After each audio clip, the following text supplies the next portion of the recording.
everyone, and welcome to Rollcast Live. We are all live. Let's just get a bit of a cheer, a bit of a hurrah. Can we get some commotion from the players? Hello! Yes! Excellent. I'm not sure what Sean just did there. Crossed his arms, hoped to die. He flipped his pen. Be more attentive, Ellen. Great, thank you. I will endeavour to be so. So, this is our monthly live stream where we do one-off games where we don't always do for a whole season long of Roll to Cast. If you don't know what Roll to Cast, well, that is amazing that you've taken a punt on this live stream. But just in case, we're a TTRPG podcast that does a different game every season. We make highly produced content. Each season is like a whole... Oh, yes, Sean is motioning to some of the games that we have played or will continue to play, from Cyberpunk to Vampire the Masquerade, from Pulp Cthulhu to Kids on Bikes. We're currently doing The Witcher by our lovely friends at Artol Zorian. And we are now doing Roll to Cast Live, where we will be playing Thirsty Sword Lesbians by April Kit Walsh and produced by Evil Hat Productions. Before we launch into the game, we'd just like to say thanks to our supporters at Manscaped. Manscaped have been so lovely to give us a boost. We're a little independent company. Everyone's got their wonderful products. I am using the lip balm for a moment. Phil is getting his nose hair removed. Lovely. With the weed whacker? With the weed whacker. I won't use this on stream, but this is Hope not. This is the Lawnmower 4.0, which is for your, well, it could be anywhere, but they have, for myself, it is for the nether regions. Yes, for trimming around your genitalia. Some really, really great products. So if you would like... Oh, yes, is that the deodorant? This is the ball deodorant, which I always keep next to my computer. Don't read into that, anyone. Don't read in. Don't do it. They haven't. Let the comment section do what they do best. Thank you so much, Manscaped, for allowing us to do what we do, to bring it to you for free. If you would like to support us and support Manscaped, then you can use the code RTC at your discount when you go on Manscaped. That's for any product RTC. You get 20% off and free worldwide shipping. So that is very, very lovely if you live in a place as far away as we do in Australia. Shall we just get a little hello from our players? Also, let's thank our Patreon supporters as well, because it's not just Manscaped who made this happen, it's our Patreon supporters. It's our wonderful patrons who are in our Discord, always chitty-chatting the day away. You make our days a bit brighter, and you also allow us to keep making this podcast and these live streams. And who knows, we're looking for more and more ambitious stretch goals every day. So thank you, patrons. So let's get into Thirsty Sword Lesbians. I'll get my players to introduce themselves and your characters. Tell us a little bit about the playbook, the archetype that they will be using, their demeanors, their appearance, and then we will go into some relationship building. So would you like to kick it off, Chris? Oh, sure. Hi, Excellent. My name's Chris. Chris Bond. I use he, him pronouns, but today I'm playing the character Charlotte Aegis. Charlotte is a devoted playbook character from Thirsty Sword Lesbians. She uses she, her pronouns. Was there anything else that I wanted? The central conflict of my character.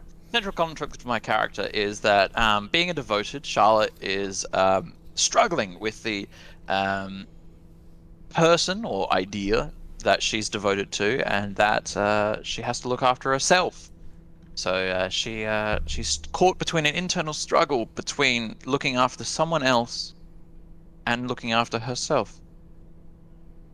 Who hasn't been there before?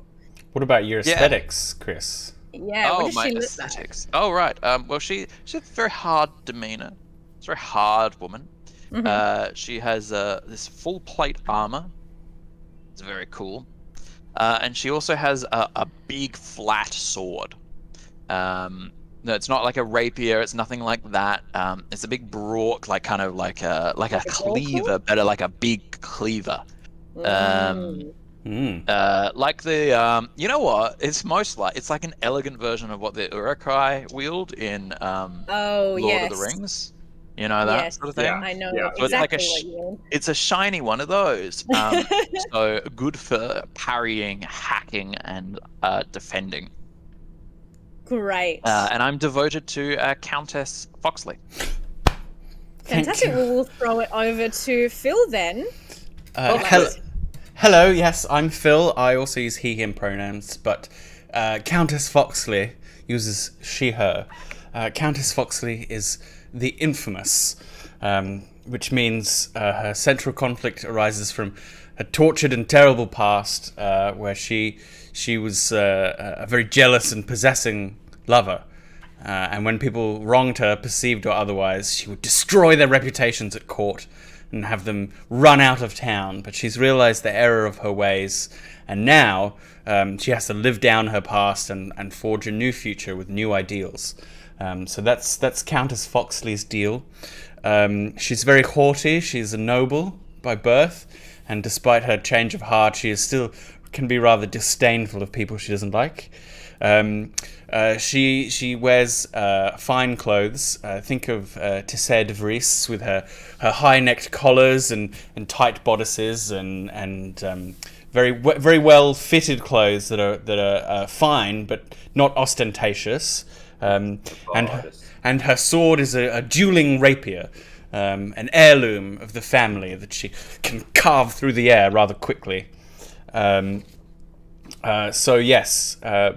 The main thing with the infamous with Countess Foxley is her relationship with villains in the past. So she has special insight into any villains of the story, and she can gain their trust or call out their hypocrisy, that sort of thing. But she's very vulnerable as well to if she breaks a vow to reform her former behavior, it staggers her instantly. And also, if she opens up to people she's wronged, they can have rather intense emotional effects on her. So yeah, that is the Countess Foxley. Fair enough. Well, we have our devoted, our infamous, but we need a bit of spice in this mix. We need someone who's going to absolutely throw some chaos into this very, very high society. You there? You? Yes. I think you're the right person for the job, Sean. Tell us all about yourself and your character. This is not what I play all the time. That's totally fine. Hello. I am Sean Flo. I use pronouns he, him. But for the purposes of the Thirsty Sword Lesbians today, my character is Kyra Longsheath. And Kyra Longsheath uses the pronouns they, them. And Kyra Longsheath uses the playbook Scoundrel. Now, some may call Kyra sexy, some may call Kyra salacious, but Kyra just calls themselves damn good at what they do. Kyra is a thief for hire, and their specialties include jewelry, jewels, artifacts, and hearts as the things that they will steal often, quickly, and to varying success, depending on how jaded and or loving the person of their affection feels afterwards. They are a character that jumps from port to port, from ship to ship, from planet to planet and town to town, never staying in one place too long enough to get the job done, maybe break a heart or two and find their way out. Their central conflict that the scoundrel has to deal with is in the urge to explore new horizons versus committing to purpose or security. And so there's always that eternal question of, is this something that they really want, or are they actually running from something as opposed to something? So, is there a bit of fear involved, fear of commitment, or fear of realizing their true potential? Who knows? Maybe we'll find out.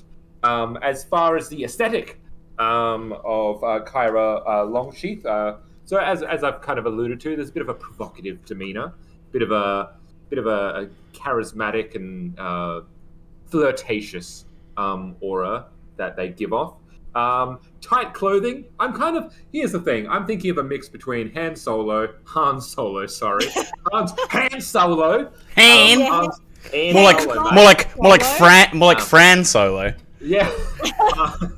From the Han nanny. Solo and Captain Tight Pants, a la Mal Reynolds from Right. Firefly. So thinking Yeah. tight leather pants, the popped collar, white shirt, vests aplenty, and always At least 3.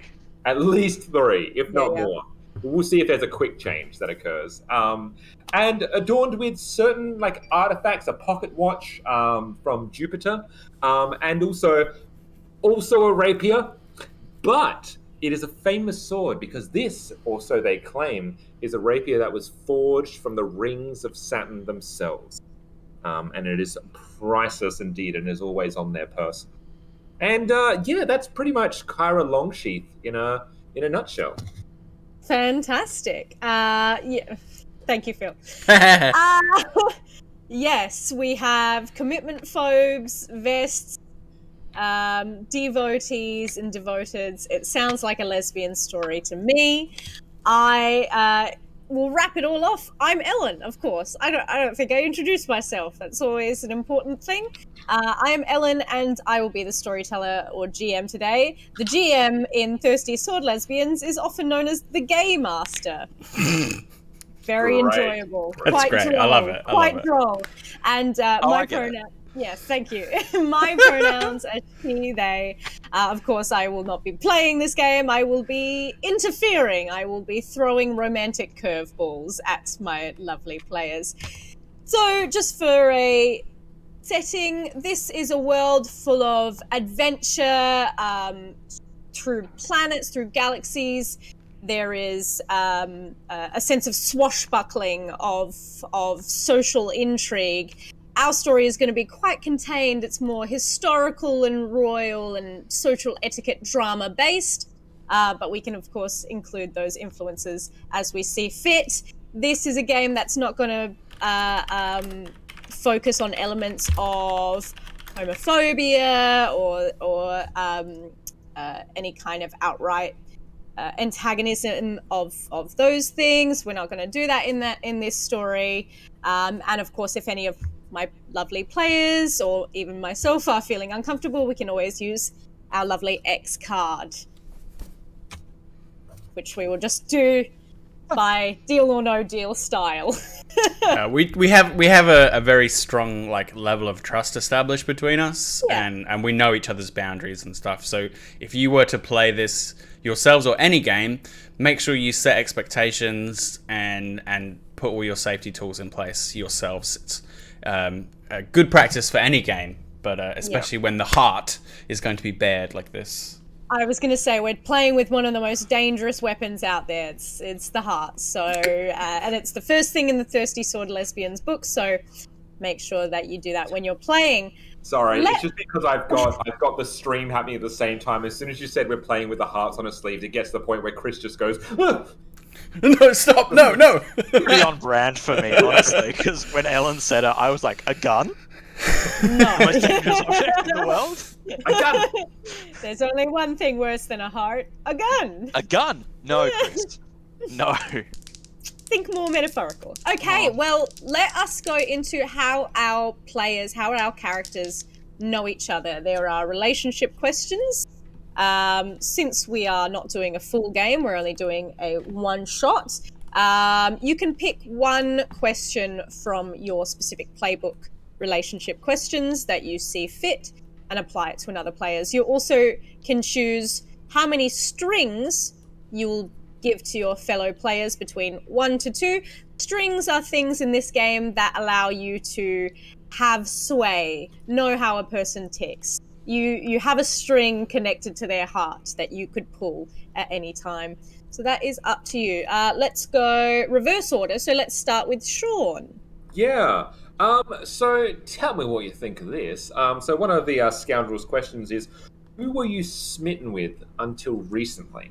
And I believe I would like to have Countess Foxley as that individual. Tell me how you think of this, Phil. I believe there's a bit of a pre-existing relationship between these two individuals from a time past when there was a particular, what's the word I want? Job, mission, that Kyra Longsheath was meant to involve in, and taking something that belonged to Countess Foxley, something valuable. And the way that my character was able to do that is to get close to you and get involved with you, gain your trust, and then sweep away. But it was during that time that I actually did indeed find myself attached to you. Feelings got in the way of the job.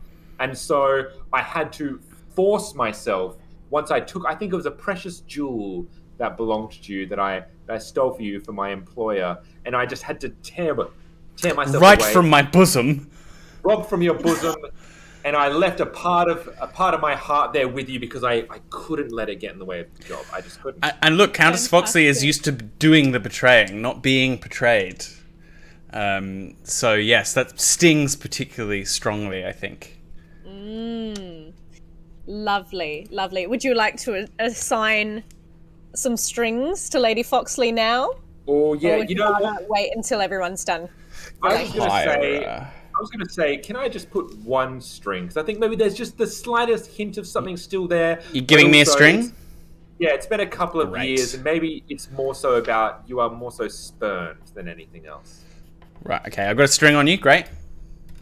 Any strings, Fantastic. are you giving any strings to Charlotte? Yes. At this point, no. Okay. Right. So just be Excellent. clear, have I got a string or have you got a string? You gave me a you string. have given. You I have gave given, you a string, so yeah. So I can use that to influence you. You gave me a string on you. Oh, good. Yeah. There's still something that me goes, oh, I wish I didn't have to do that. But And I can use that to go, you loved me once. Don't you bring that up. It was taken like a duck towards. I love this game. It's great. This is Phil's game. I love this stuff. This is ridiculous. It's great. I'm having a ball. We haven't even started. Yeah. Okay. Well, speaking of, it's your turn. Your turn, Philium. Well, Answer me I a do love a question. good. I do love a good ball. So I have 3 here. They are: whom have you wronged the most? Do they know it was you? Who believes in you more than you believe in yourself? And who talks to you about things they wouldn't discuss with others because of your past? And I believe it would be nice to tangle us up a bit and have who believes in you more than you believe in yourself. And seeing as we have a devoted at the table, I think Charlotte believes in me far more than I believe in myself. I believe that my jealousy will come out at any time, and my old ways will return. But Charlotte believes that I can be reformed and be a force for good at the court. I think that works. Yep. So in terms of strings, I think Charlotte would have 1 string on me, maybe 2. Let's say 1. Say 1. Yeah. And I think they seduced me once, so Kyra probably has a string on me as well. Cool. They could do it again. They could. Yeah. And they might. They know you. Mm. They know what you desire, and it's them. Me. Yeah. Fantastic. Is that all you done, Phil? Yeah, you just said 1 question from the relationship Yeah. sheet? Yeah. Fantastic. All right. Chris, take it away as Charlotte. So, Charlotte is devoted to Countess Foxley. Mhm. So, that's one of the questions that a devoted relationship gets. Is another PC an object of your devotion? Yes. And I'm going to say that I'm going to give Phil 2 strings. Foxley seems gains 2 strings on Charlotte. Great. And Kyra and Charlotte really don't have much of a relationship yet, probably by the look of things. Yeah, I guess we'll see what happens in game.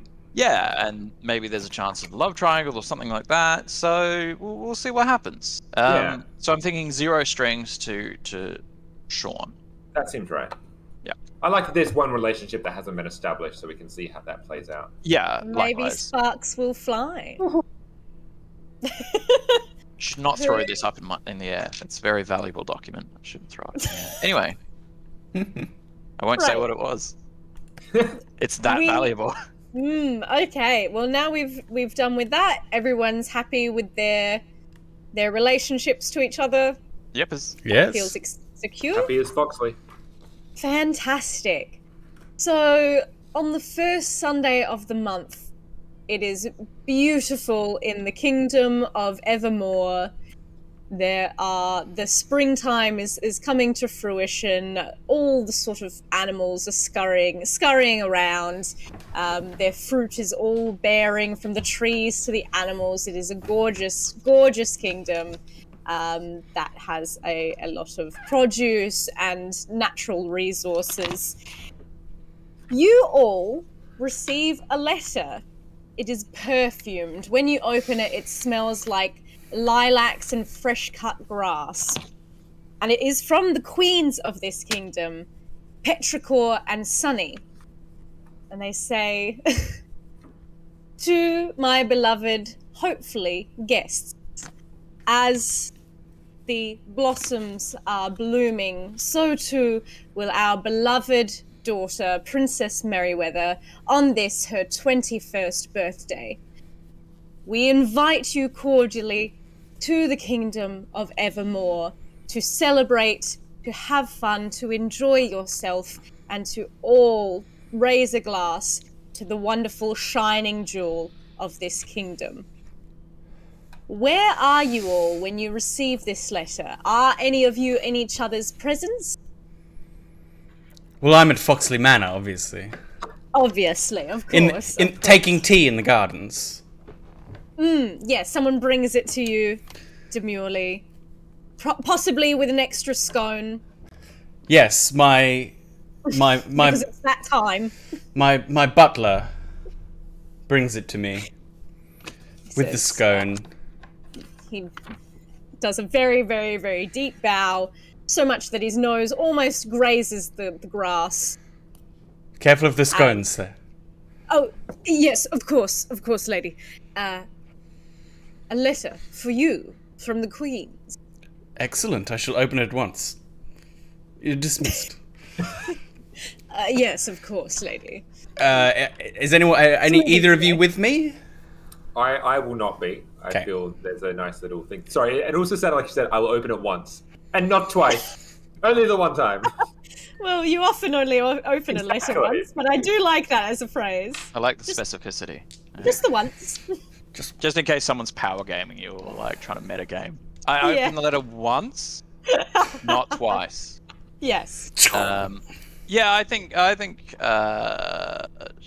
Charlotte is probably just around like the corner or something.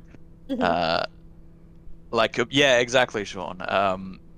Maybe like observing with a worried look, with infatuation and admiration. How you deftly open the letter with such nimble fingers. The grace. Careful not to get to break any of the wax seal. Like using a light knife that you heat up or something. I don't know. Slide it underneath. Yeah. Slide it. Charlotte, I see you hovering at the corner there. There are I was imagining that the thing that startles is the butler approaching me with a letter as well. To my hiding place. Yes, he as you like just straight up peer to out me from the hedges. So too does his head come past your shoulder. You feel the air pressure change. He's such a smooth butler. Excuse me, Madame Charlotte.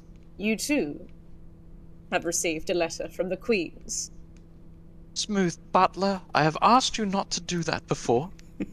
Yes, it's very difficult for me to contain my natural grace, but I will endeavor to do so, as you are such a good friend of the lady. Please, would you receive this letter? Exits. He tries to do like a little jig on his way out. Just all like stomping, but the grass is so soft under his feet. Jig. Just completely dampens it. But he's trying his best. I think Charlotte maybe bows in response as well. She's a bit awkward. Yes, Yes, forgive me. thank you. You. No, I must. Yes, thank you. Yes. No, it must be me who bows last. It Yes, must. but I appreciate it. Oh, thank you. Yes, thank you. No, thank you. Thank you. Lady Foxley. If you're quite done bobbing like pigeons, there's spare scones at the table and plenty of tea. Come, there are no threats on the ground. Please, come sit, Charlotte. Bonza's just gonna stare at you in the mid-bow. Sits next to the lady. Excellent. I will leave you to it. And of course, organize a carriage, Lady Foxley? Of course. You know what to do. We shall set out forthwith. He makes his way off. Charlotte, how exciting. A party to attend. Yes. But I'm afraid that people will remember my terrible maneuvers at court last time I was there. The lies I spread. The reputations I destroyed. How will I show my face again? Boldly. Boldly and with no fear. They don't deserve you. Any of your past actions, I don't think. The only person who's too hard on you is yourself. So forget it. Move past it. You don't deserve to think so hard on yourself. Charlotte, you've awakened a noble side in me I thought I would never possess. With your guidance, I'm sure I can repair the damages once done. The only thing I don't deserve, Charlotte, is you. No. I would like to invoke. Yes. I would like to invoke the move. Make it right.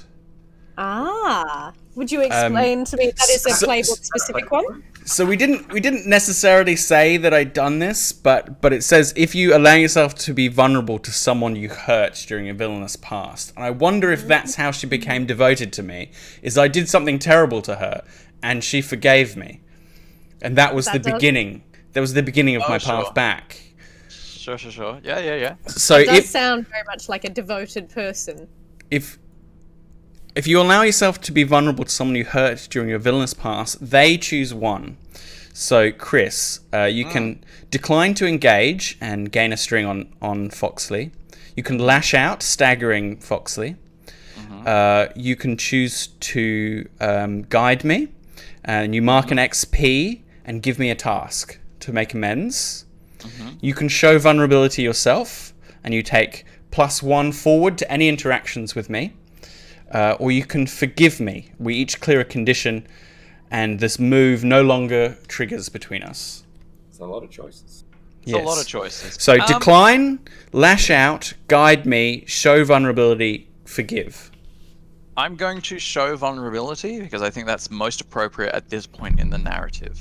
Go. I think forgiveness at this point is an appropriate response. So I'm just picking. I'm not picking based on system. I know it's bizarre for me. I know. How dare you tell a good story? Yeah, right. We can all have a vacation. Yeah, no, I can't escape my own brain. Yeah. So, forgiveness? Yes. Yes. No. Vulnerability in return. So I'm saying that only. What does that do? You take +1 going forward to interact with me. So yeah, you can stash that +1 and so what I said was the only thing I don't deserve is you, Charlotte. My lady, I am in awe that you consistently have me at your side. I do not deserve you. And the fact that you would ever be so hard on yourself, I think, shows truly that many people have such great journeys to even reach your levels. I am not there yet. I do not have the wherewithal or the self-awareness to be so critical of yourself when I see no failure in you. Gosh, thank you your for... current self, Oh, your past stop! self, Enough! you know that you Enough! know the difference. A tear rolls down her cheek. Charlotte nervously. Oh, I'm sorry. I must patrol the borders. And No! gets up and- No, you must help me pick out an outfit appropriate for the ball. Come, you can pick something yourself. And instead of patrolling, I drag her to my lavish wardrobe in the mansion, which is several bedrooms of size of dresses, but not just dresses. There's also some lovely, rather more formal or practical with trousers or fancy hats, whatever we desire, we can wear. So any costume change. I'll defer to the fashionista here, but yeah, there's costumes available for our trip. Fantastic. Well, as the fashionista. Yeah. As the fashionista. Yeah. Well, I might let you have a little think about that as we close with the ladies walking arm in arm back to Foxley's rather large wardrobes. More like dragging against her will. Yes. Yeah, absolutely. Yes. And it does play on your mind, Foxley, about you are heading into the dragon's den, as it were, of your own past. But you have both been vulnerable and perhaps hoping to forge ahead with your new leaf and the strength of your convictions. Let us throw to Kyra Longsheath. Where are they when they receive this letter from the Queens? So Kyra Longsheath has parked their little one-person cruiser, their ship, just outside of orbit of the planet, and it is hovering, stationary, engines off, but the ship may be stationary, but Kyra is not, and Kyra finds themselves deep within the mechanics of this haphazard beast that's kind of thrown together through a mismatch of kind of second-hand, third-hand parts, and is elbow deep into a gear here. They're getting there's grease smeared across their face, on their clothes. The vest is off and hanging on just a rod nearby, and they're getting really involved with just trying to fix. It's been several months, and they've been far too busy to kind of give attention to the one true love in their life at the moment, which is the ship.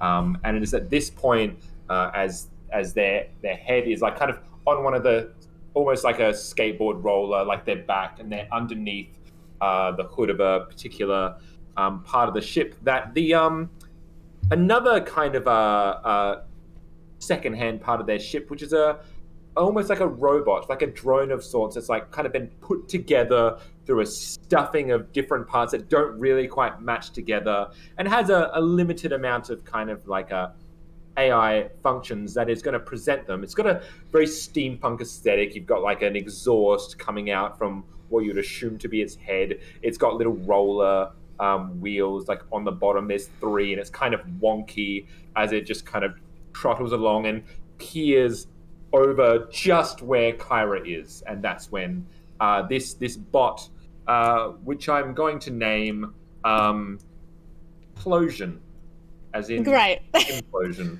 Yeah. Explosion. Is it constantly exploding all the time? There's the fear that it will.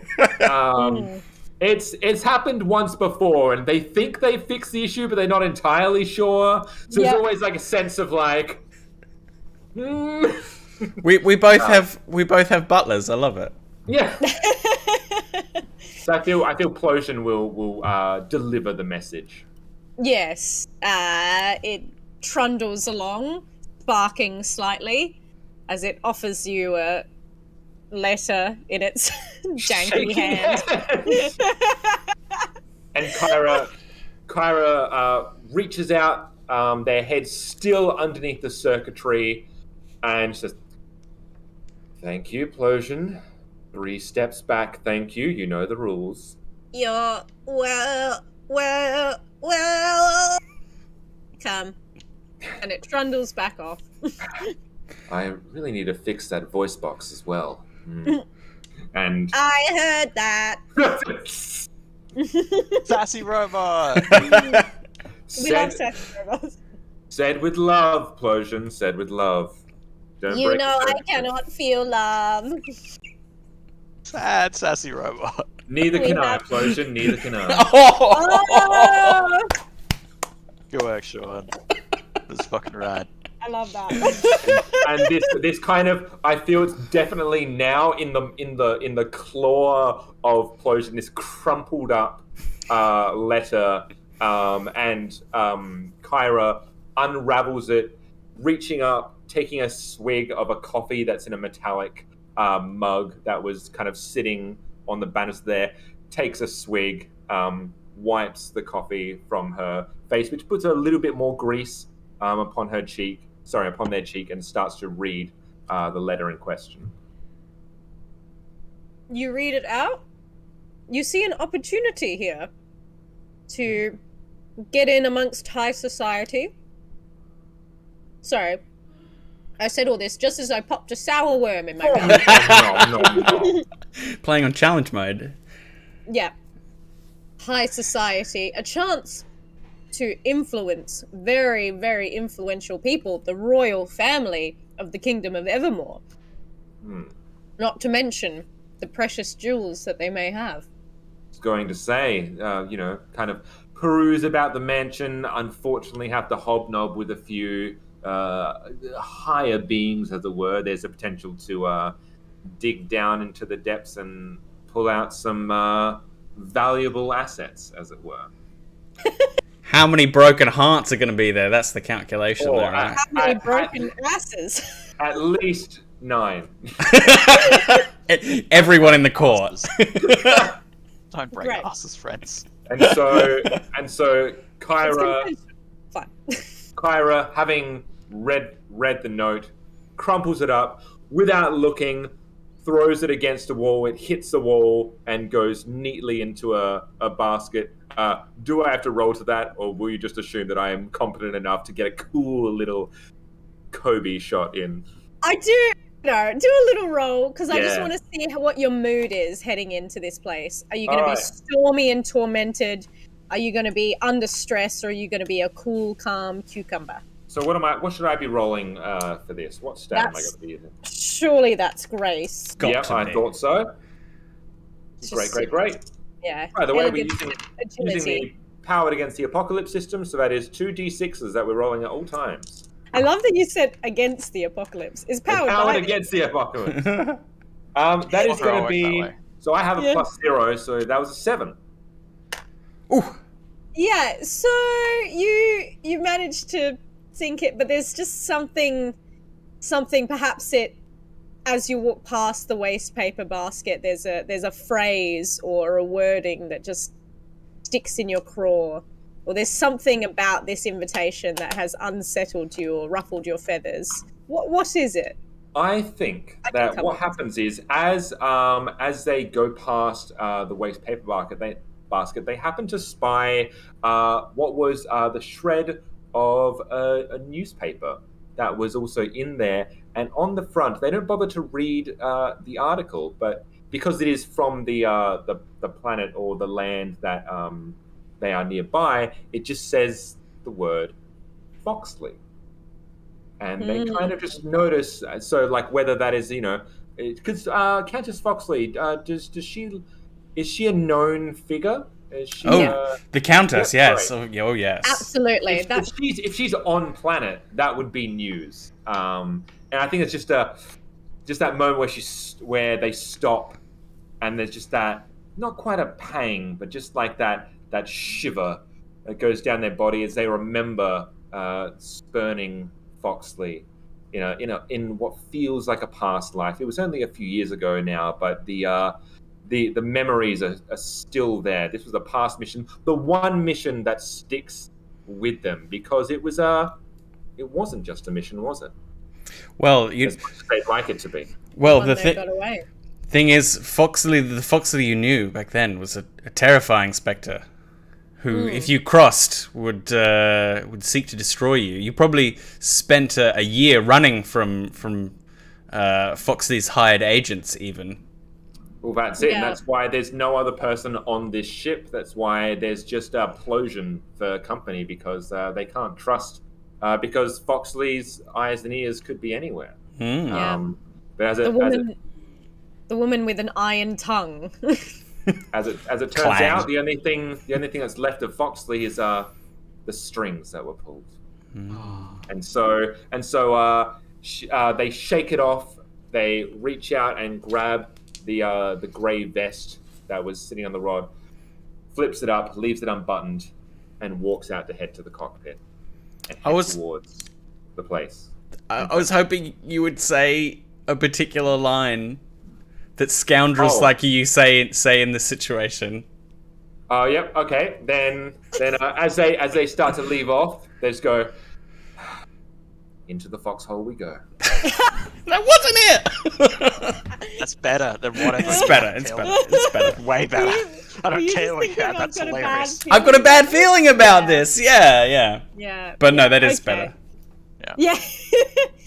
All right. Well, the carriage, the hover carriage, has been prepared.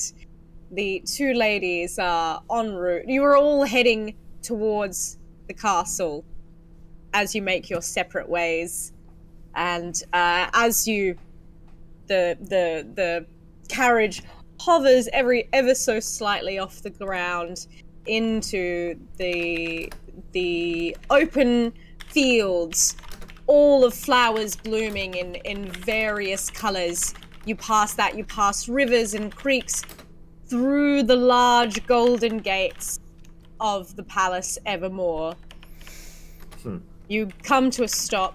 I would assume that the carriage is the first one to arrive before Kyra. Oh, absolutely. Also, can I just quickly mention, there's a thing on chat here that says, Jesus, I have spent since Kids on Bikes 1 to now thinking Sean was Chris and Chris was Sean in pictures. Yeah, I said we swap Amazing. bodies sometimes. Amazing.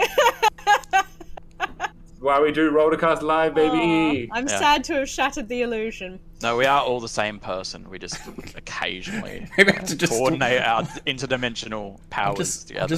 I'll just swap your labels. Hang on. Don't. Your Sorry butler. to break the narrative. Yeah, no, that's all good. Your butler, Foxley, hops out of the carriage and offers his hand. Thank you, Marcel. You are welcome, my lady. And you head into the gorgeous palace, lined with golds and reds and purples, marble staircases that seem to stretch up to the ceiling, floating chandeliers. It is a palace of great beauty and craftsmen. And as you enter into the large foyer, what are you two wearing? How do you make your entrance? What makes you spectacular? Well, I'm thinking that Charlotte does not look particularly spectacular. Is dressed in like bodyguard armor and is whatever the lady Countess Foxley suggested I wore. And then immediately put armor over the top of it. Well, Right, so it's almost negligible. Yeah. if she insisted on wearing armor, I would have made sure that there were some touches with complementary colors. Yes, I might be wearing a plume, a scarf or a plume or a sign of devotation. Mm-hmm. Yes, Devotion, amazing. rather devotation. So, yeah. So Foxy's wearing teal, so you've got a teal feather coming out that marks you as my bodyguard. Yeah. I almost got you to wear a sash with bells, but you thought it would compromise your capabilities. I can't move quickly. I can move quickly in armor, but not with bells. Yes. Yeah. I tried. Silently in full plate, but not with bells. I did try. Truly a lady of great grace. I legit am. I have 2 points in grace. Yeah, Hey. You can move in full plate armor. Yeah, absolutely. I'm just emotionally Amazing. stunted, is all. Oh, great. That's fine. Yeah, perfect. That's fine. Room for growth. We're at yeah. a ball. Who needs emotions? Encouraged, even. Yeah, one Lady might say. Foxley, what makes you the belle of the ball? So, as you enter? so Countess Foxley had deliberated for a long time about whether how impressive to be. She wants to be impressive and eye-catching, but not to draw attention to her too much. I mean, she has shame from her past. She doesn't want to be the Foxley of old who would attempt to command the room at all times. So she's just toned things down a little bit. A teal dress with a train, but not one that requires servants as she may have worn in the past to follow her around. And a pair of elbow-length gloves with just one or two jewels upon the fingers, carefully chosen. Lovely. You make your way in. The sun is streaming through the large windows. There are some stained glass further up the castle walls, scattering beautiful colour onto the floor as you make your way through. The party has not begun in true yet. People are making their way in drips and drabs. And speaking of drips and drabs, how do you fly your way into the?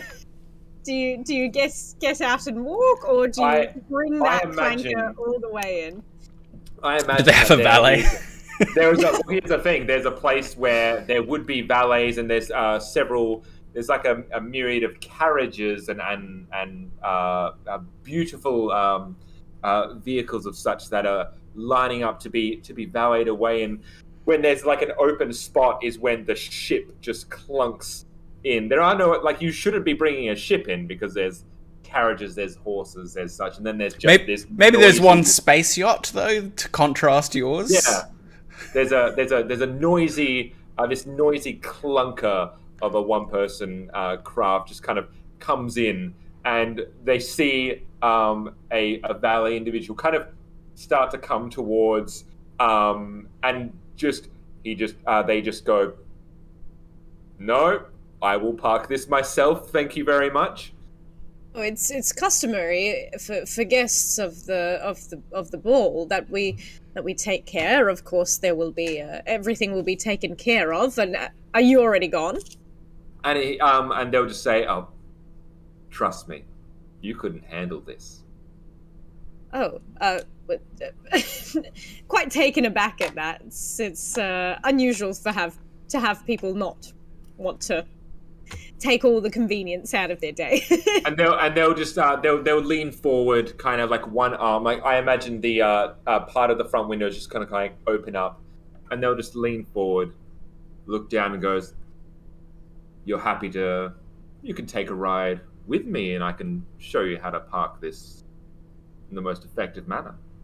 Oh, I mean, come. Who's going to know? One valet gone for a small amount of time.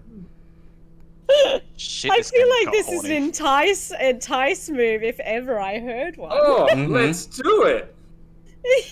See, the funny thing about this is that I actually don't have a lot of heart, because obviously it's more of like a So we'll see how this goes. Ooh, that's still going to be a 7. Right. So what happens here is you have tempted this person. I better come up with a name for this NPC then. Ooh. I was going to call them. Sorry. Charlie. Charlie is very nice and gender neutral. I like it.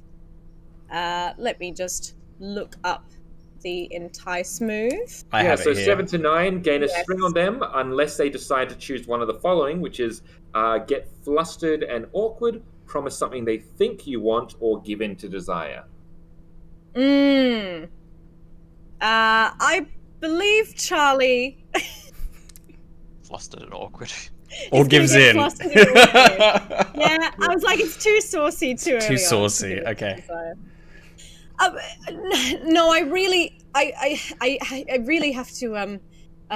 Maybe I could just have a quick look inside, if that's okay. Do you mind if I do a little sketch? I've always wanted to see the schematics of a ship like this. I'm sorry. There's no trial runs here. But maybe next time. Oh, And Ooh. they'll start to fly off. fucking harsh. I can see you like leaning out of your space. Leaving Yeah, them to wonder love it. what would have happened had they said yes and come into the ship. Heartbreaker. The one that got away. And so then Kyra will park in a spot, and in terms of what Kyra's wearing,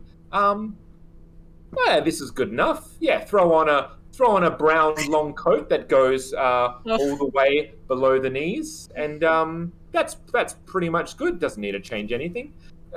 Wiped away a bit of the grease with a rag, but some is still there. Can I Do suggest? you have a question, Phil? I would like to suggest a hat. I was thinking of a hat. Yeah. I see a Yeah. tricorn with a big Like an- feather, personally, but that's Yeah. just me. I just think a hat in general works, Or an- but it's only a suggestion. Or you know what? Why not? Like, let's that could be their version of fancy. It's like a coat and a hat. Yeah. Don't need to change the garb. A bit of a tricorn. And the color. The feather? The color of the feather is going to be a blue that matches the rapier that is sheathed by their side underneath the coat, which is a light blue hue. Fantastic. And you know what? It gives you something to sweep off your head when you bow. Or Yes. when I want to Or- really punctuate a one-liner. Milady. Hey, lady. Terrible. Love it. I should inflict a condition anytime anyone tries to do that. Good. You are all gathered in the foyer, Foxley and Kyra in particular. As you walk around, you notice people's eyes darting over your beings and down to the floor and turning to the person to their side. Oh, do you see that? Oh, I see anyone will get in the castle nowadays. Some murmuring, some fear, as we have an infamous lady, or countess rather, of cruelty, formerly, known to crush her enemies and spread discord, and another person altogether who is frankly a smuggler, who is absolutely riffraff. So you see consternation as you head through the halls, through to the large ballroom. There are tables and chairs all decked out. The tables groaning with beautiful fruits and wines in decanters. It is a sumptuous feast, and this is only the starters. As the tootle of a horn signals for people to please make their way to seats. Perfect. Just perfect. Can you do that again for us, Ellen? Beautiful. It's jazz. He's got the. Yeah, he's got the muted on for some reason. Need that on a soundboard. just to give it a bit more. Jazz musician. That's right. Just give it a bit more sass at the start of the party, right? Yeah. You make your way to your seats, and the two queens head out, resplendent as a purple rug marks their way through to their large thrones at the end of the main table. Guests! We all would like to welcome you to our kingdom, to our castle, where we hope that these tables will be the bearers of good times and fancy meals and just delight for all of our kingdom, not just us lucky few and all of the royalty and gentry that we see invited here today. But we of course are here to celebrate our lovely daughter, Princess Merryweather. A young woman makes her way. She's somewhat short and beautiful in her youth. Some acne showing, this coming of age, and long black curly hair that almost reaches her waist. She looks unsure of herself and a little like a cygnet, a swan, a baby swan emerging as she is unsure of all this attention. You sit down. To your side, Countess Foxley, there is a large woman, olive skin, who is large in which standing... dimension? Tall, wide, both? Wide. She's wide. A very voluptuous woman. Okay. Yes. Older, about in her 60s. It's the Dowager Louisa, who you might remember was one of your main not lackeys, but the person who you sent most of your gossip through. Right. She's the one. If you tell her something in confidence, you could be sure the whole court would know about it by dinner time. Absolutely. Absolutely. Countess. It has been an age since I have looked upon your face. What did you say her name was? Dowager... Dowager Louisa Delavar. Oh my god. Ellen. Yes. I'm going to have to say that. Dowager Louisa Delavar. Louisa Delavar. Louisa Delavar. Louisa with an S. Oh, don't start this. I can't. Don't start. Louis Delacourt. Right. Louis Devy. What's the name? Louisa Delavar. Delavar. Delavar. Dyslexia. I'm just not going to talk to makes this this hard. And sorry, what was her opening sally? Oh, it's been an age since I've looked upon you, Countess. Louisa, far too long, I assure you. Now, I would wonder, what is the event that is about to happen tonight? As we all know, nothing goes smoothly when you're around, Countess. I was wondering what kind of upset you were going to cause the queens. I would like to use always suspect.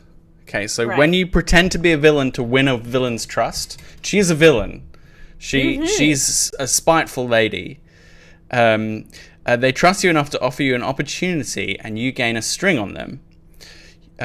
You must choose one of the following options, though. Someone watching comes to the worst possible conclusion. The villain requires an act of villainy to prove your intentions first. And the villain is only pretending to trust you, and the opportunity is a trap.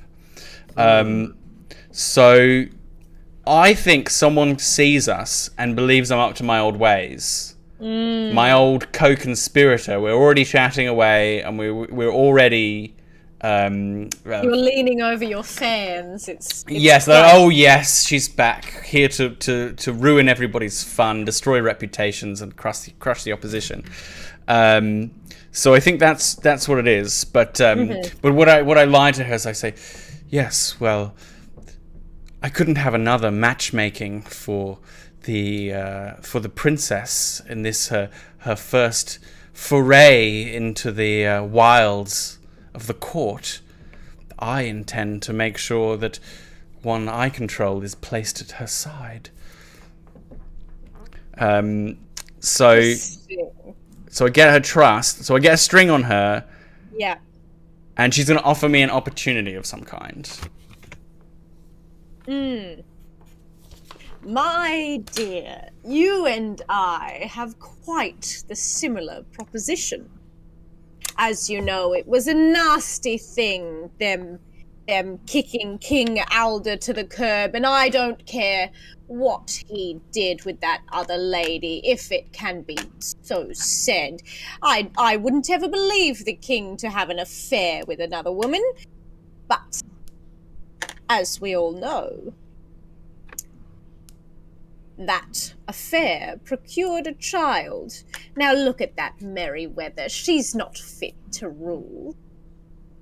I would say, instead, why have a princess at all when there is a young prince who is ready and willing to take the crown? Wouldn't you say, Countess? Keep your voice down.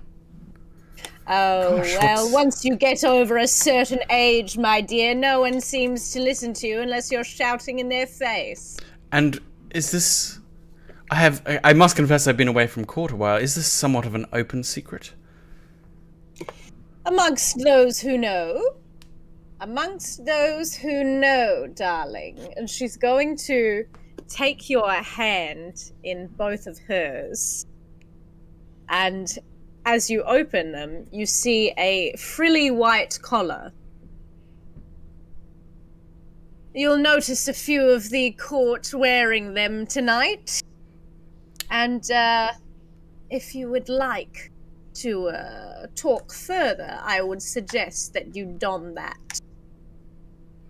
Looks rather fetching, wouldn't you say? Well, my leg is somewhat slimmer than this is adjusted for, but I shall make it work. Fantastic, darling. You always do. Now, please, I need to enjoy this pheasant before it gets cold. She brings the meat to her teeth and chomps away. So you have a string on the Dowager now. Mm-hmm. And someone has drawn the worst conclusion. Yes. Especially as they see that white collar change hands. Ah. Kyra, who are you seated next to? I would imagine are you trying to get further towards the hoi polloi? And have you noticed the Countess? Well, I was going to ask a few things. I was wondering whether it was possible for Kyra to almost be leaning against a wall, almost in the doorway, barely into the party, but with a hat well across their face, having not sat down, but is still kind of... And, if people will come past, they'll give a nice nod and a smile, but is not wanting to entirely ingratiate themselves into the party just yet. Even though they've chosen to be here, it doesn't make them any less uncomfortable to be in high society just yet. And I imagined through this kind of they're looking to scan around and kind of look at the hubbub that's going on, looking as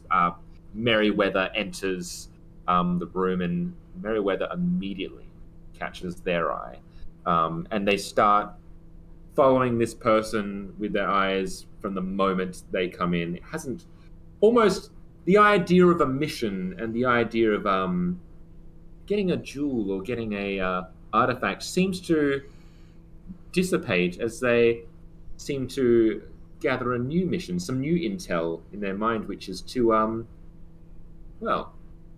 instead catch a princess in one way or another.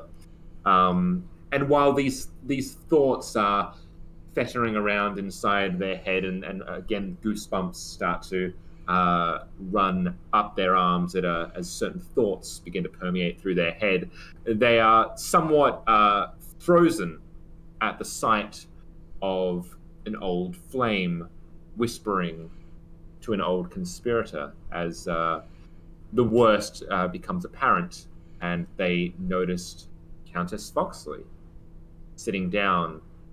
And can I propose that this is the person that I immediately go, oh no, they're back to their old ways. This is someone, and start to think, maybe they're here because they knew I would be here. Maybe this is them finally coming to collect what they believe they're owed.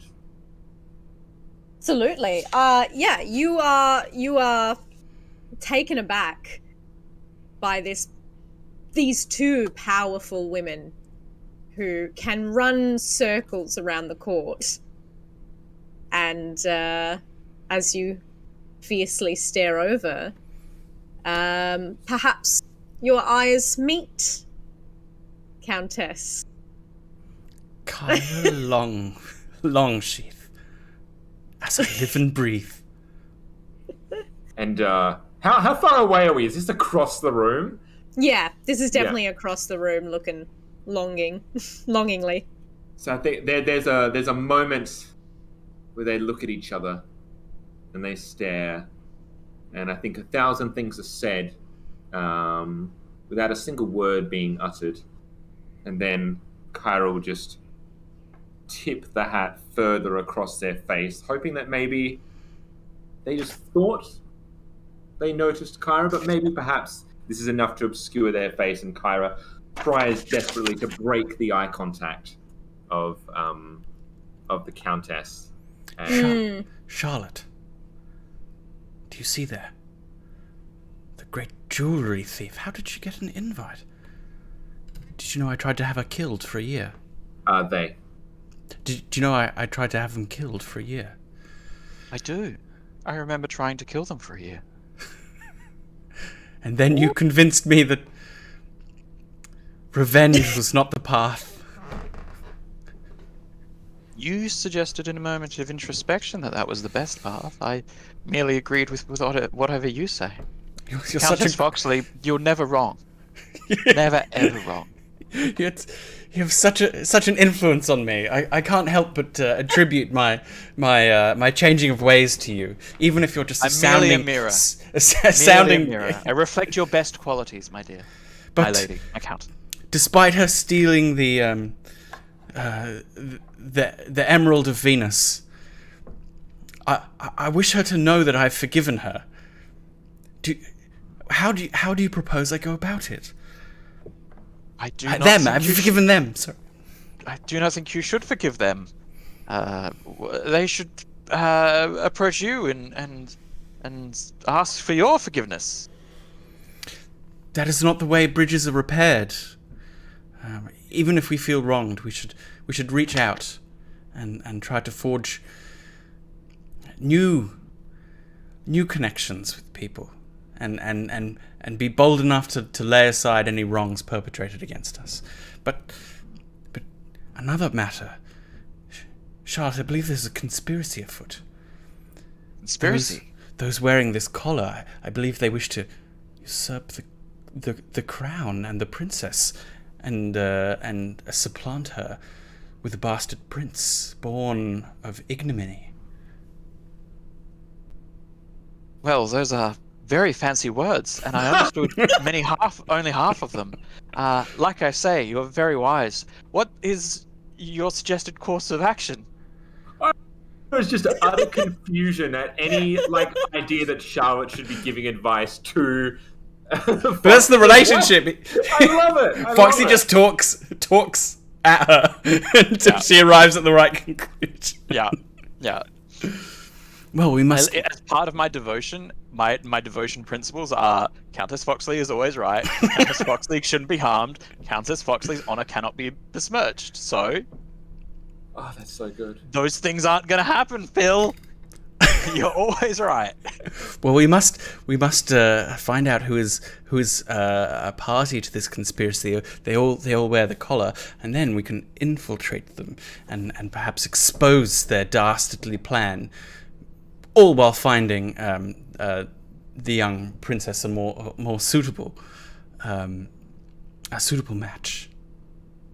The main or the entrees are cleared away as you are scheming and plotting and chatting and Fanning. locking eyes with old flames. Queen Petrichor, a statuesque woman with dreadlocks that are beautifully woven around her head in a high bun. The previous wife to King Aldo raises a glass. I believe that we've put a little bit of a spin on tonight's events. It is a birthday, as you all know, my beautiful Merryweather. But also, we are looking to hopefully turn it into an engagement. We know that this kingdom has previously run on antiquated ideas of of royalty, gentry, all being one circular court that does not interfere with the outside. We have invited a variety of people here tonight. We are interested in who can guide and help our Merryweather blossom into the powerful young queen that I know her, that we know her to be. We are looking to create a kingdom that is by the people, for the people. Not another kingdom's a prince or princeling or princess, just hoping to gain power. What I'm basically saying is, you have until midnight. Impress us! Cheers! Cheers! Gasps go throughout the room. What? They're doing what? Can't believe this. Peaches are eaten. You know, They look like little butts, so I can eat butt. Great. Yeah. out on the Jupiter's moon colonies, some kingdoms have devolved power completely to the people. Is that good? I believe it is rather better than some half measure of having a good queen. Perhaps us royalty don't deserve to exist at all. Wait, you talking? Oh yeah, so you go. I'm confused. Countess. Countess is becoming jaded with the pageantry of all of this. The Queen's words ring true. That perhaps if she truly means to hand over power to the people, it's not simply marrying the princess to a commoner. Sorry, Sean, you had a question? Question: is there a band playing currently? Is there music that is permeating throughout the evening at the moment? So what you see as you look around the ballroom, you now realize that this is not merely a party. This is an obstacle course. Yeah. As there are set out areas clearly to prove people's prowess in certain forms. Something that may have just been taken as, oh, they're going to have a party, there will be entertainment and frivolity and whatnot. But the more you look at it, the more you see, this is a stadium.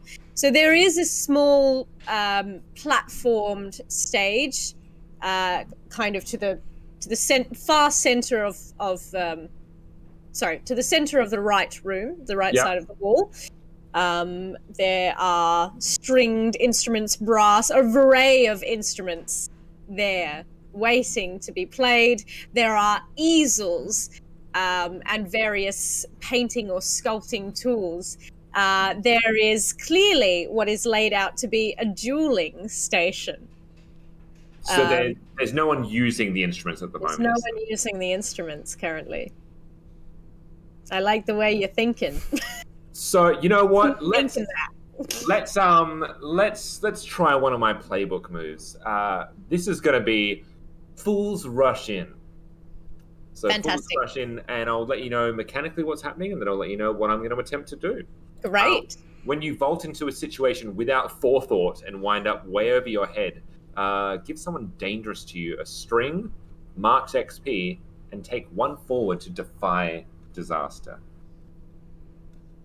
So straight away, they have an initial thought of what they want to do, but they think better of that particular idea, and immediately trying to just deciding, you know what, I'm going to get myself out in the open, and that should solve two things. One, I'm going to get Merryweather's attention, but two, I'm going to get everyone's attention so that I'm safe from the clutches of Countess Foxley, who is only here to take me out. And so they tip their hat up so that their face with their chiseled jawline is quite visible, and they stride over to the dueling station, and try to catch eyes with Merryweather as they're striding across with purpose, turn on their heels, and stand in the middle of the space that is the dueling station. Whips out their sword of Saturn, which is gleaming in a light blue, clears their throat and says,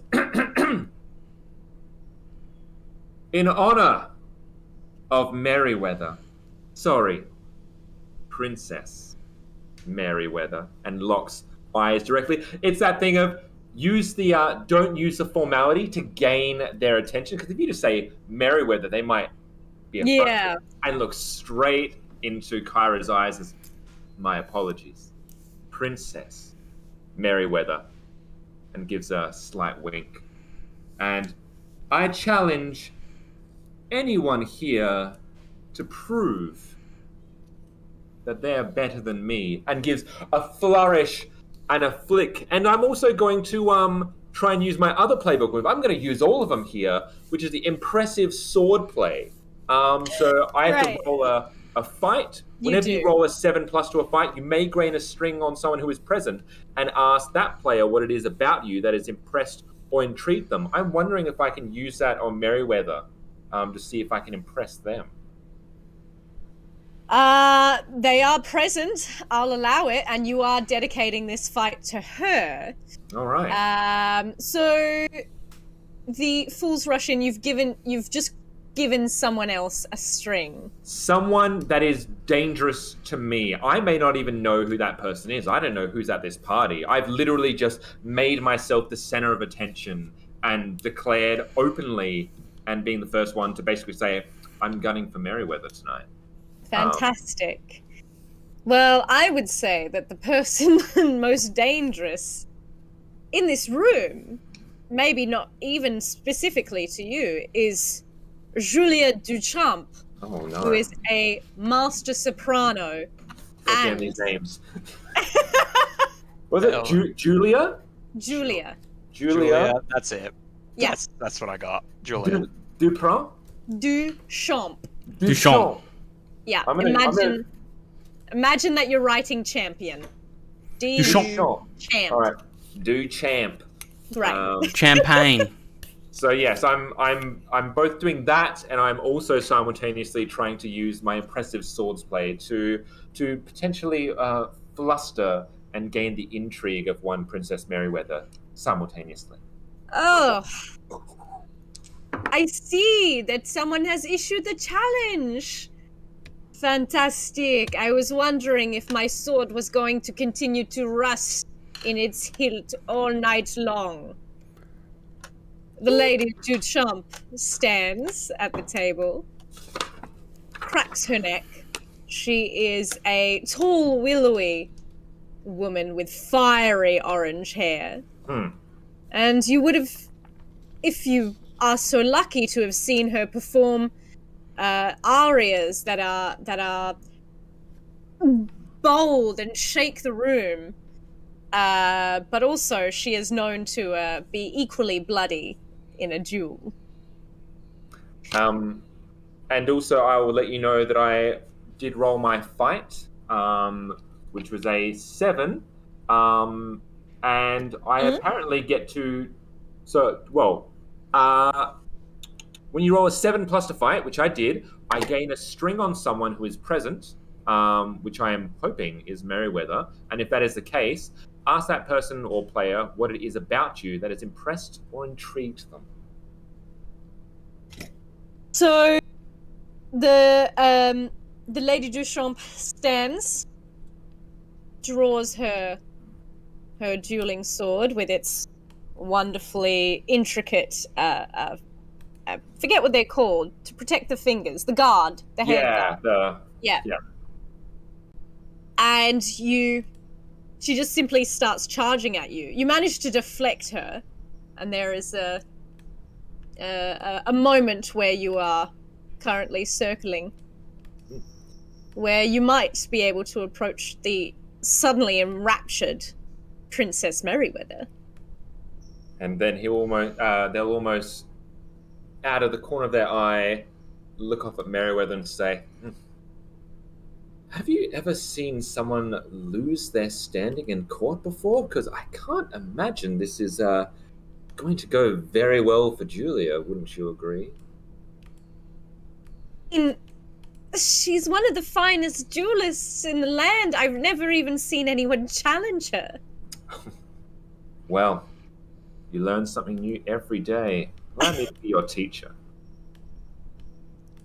You would teach me to fight. I would teach you to observe and be enraptured.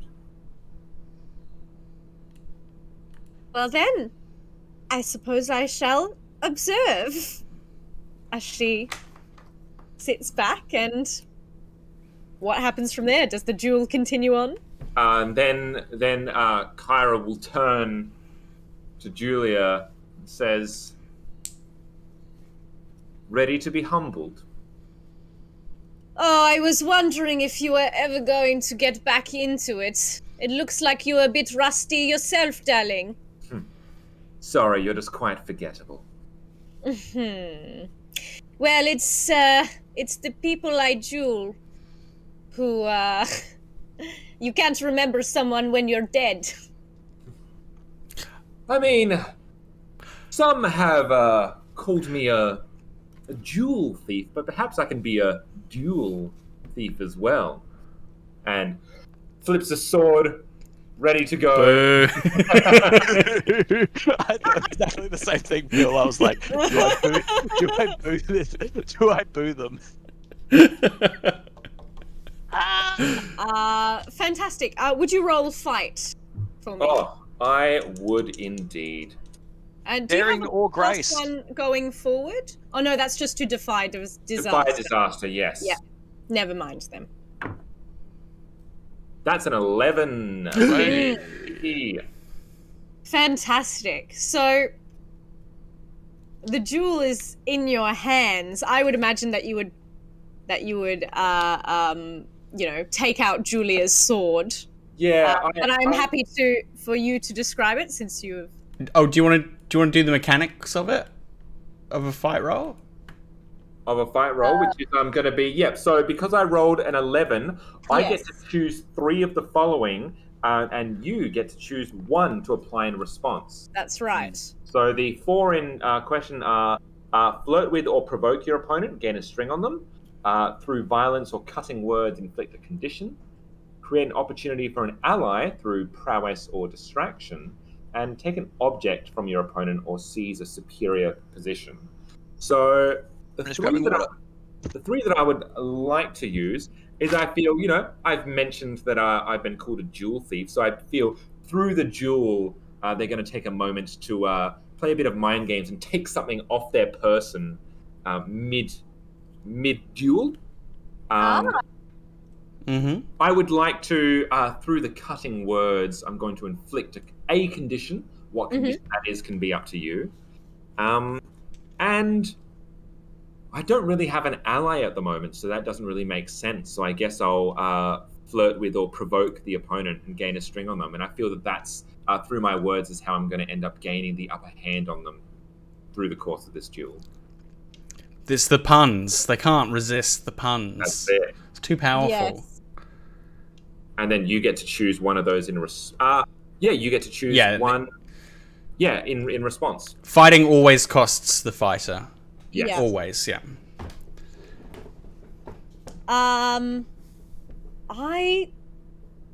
I think that with the flirtation, as you continue to fight and duel, you are getting closer and closer, your steps mirroring that of a dance.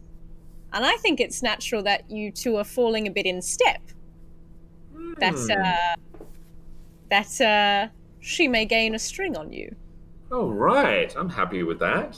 And I feel as they get closer and closer, their feet intertwining, their swords clanging off one another, parrying and deflecting, their breath getting heavier. At one point, Kyra will reach into on their person and pull something away to show to their face as a, look what I took from you without you realizing.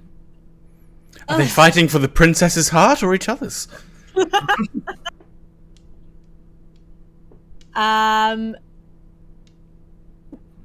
Julia is infuriated by this, and in doing so, her whirling and whatnot just brings down on one of the tables, skewering it, and creating a sizable hole. One of the large tables now creaks and groans and just snaps as fruit and food all slide down, falling to the floor. I will not forget this. What did I take from them? I believe that you would have taken a brooch that sits in the center of their collar, that has a lock of hair in it.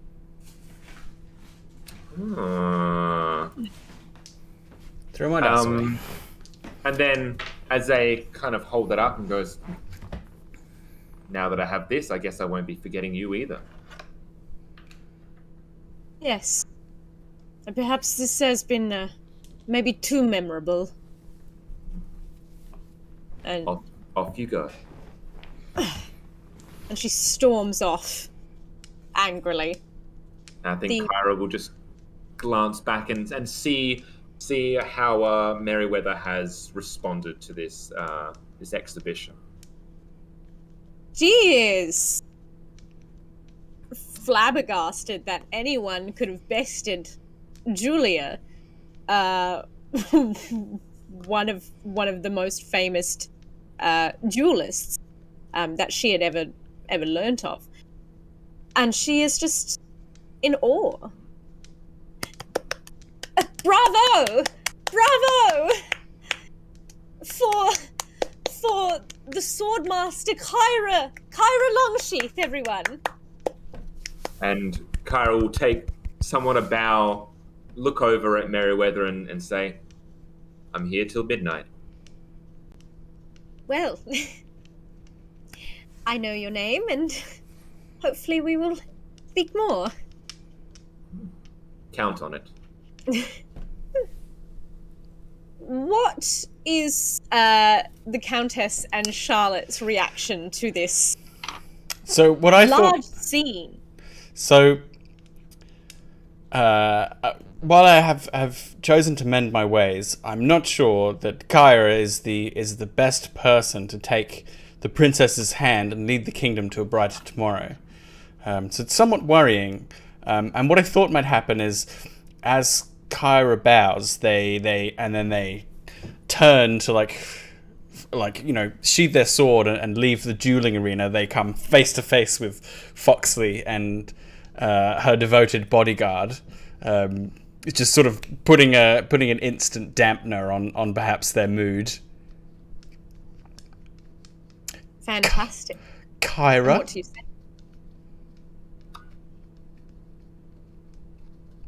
And tries to put a hand purchased on a column or just something, immediately kind of flustered or trying to hide it anyway, and just goes,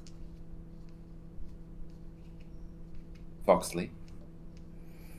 and my bodyguard, Charlotte. You crossed swords on more than one occasion? I've usually seen her from far away. Well, Take a good close look, then. I'd rather I didn't.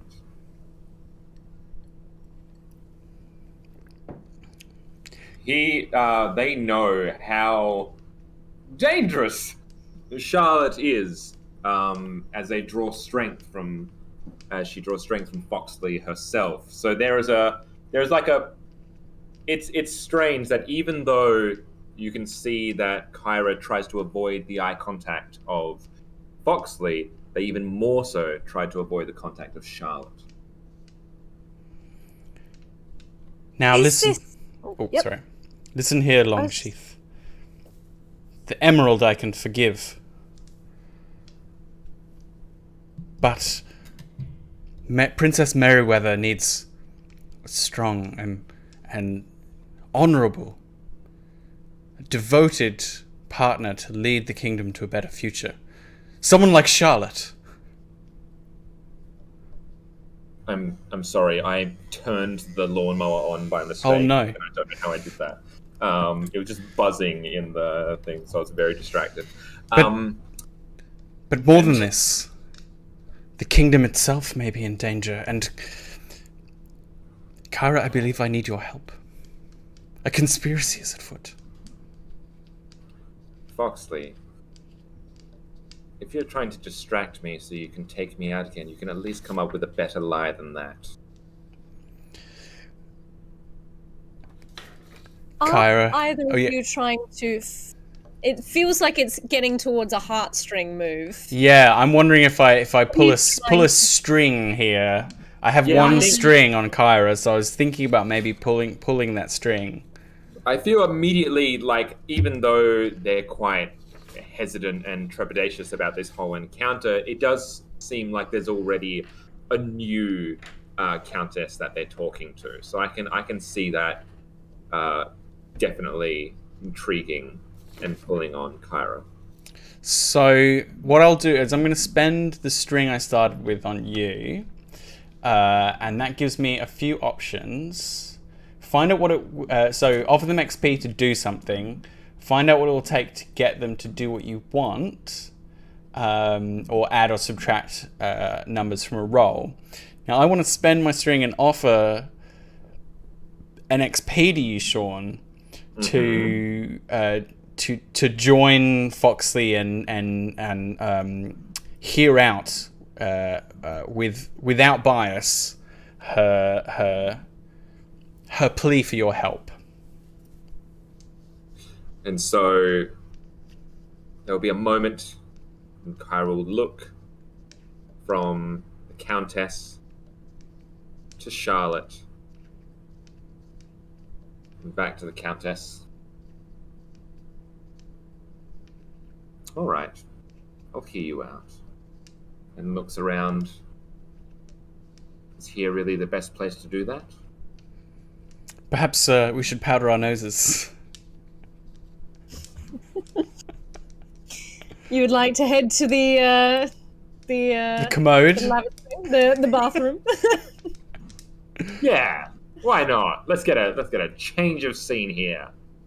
Charlotte, what is occurring to you as you see these two who obviously have some passion between them now conspiring? Just curious, what is her take on this? Nothing seems to be the problem just yet.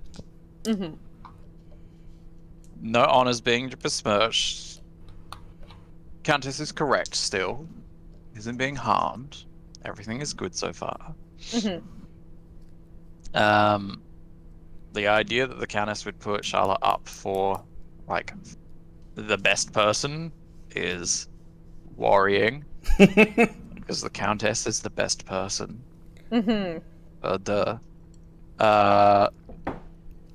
Also, this whole, like, nobility thing changing is a worrying trend. Put it on the back burner. Yeah, that's right. How can Charlotte continue without structure and order to guide her? I see. It's almost as if large systemic change, will affect many people in really dramatic ways. It would. Would you say that would incur a condition? None of the conditions. Yeah, I wondered about that, Ellen, actually. Yeah. Because I'm not supposed to really. I mean, I can get conditions. It's fine. Yeah. But there's not really like there's not a lot of moves that are like do this thing to another player. It's just like fight, largely, or entice. Like there's no like intimidate or that sort of thing. So some of the conditions are really hard to kind of guilty, frightened, angry are really hard to kind of inflict on another. So yeah, I don't know. Insecure, I think, is how Charlotte is feeling. pretty insecure. Yes, somewhat. It is becoming a bit crowded in here. Yeah. And also where she fits in with that world. And being possibly like pushed into offering their hat in the ring. Yeah, just straight being- up. whether you're Yeah. worthy of that. Yeah. I'm looking through the your playbook, Chris, and I love that one of the potential moves you can take is a loyal steed. Yes. And I could get a you horse. give the steed strength or weaknesses, and one of the weaknesses is an unusual diet. Yeah. Yeah. No, one of the things that I do have and that I'm keen to kind of use is fanatical self-sacrifice. I take conditions that the Countess Foxley would get. Right. Yes. Lovely. Take the bullet, as it were. Yes. Yeah. Dive in front of that emotional bullet.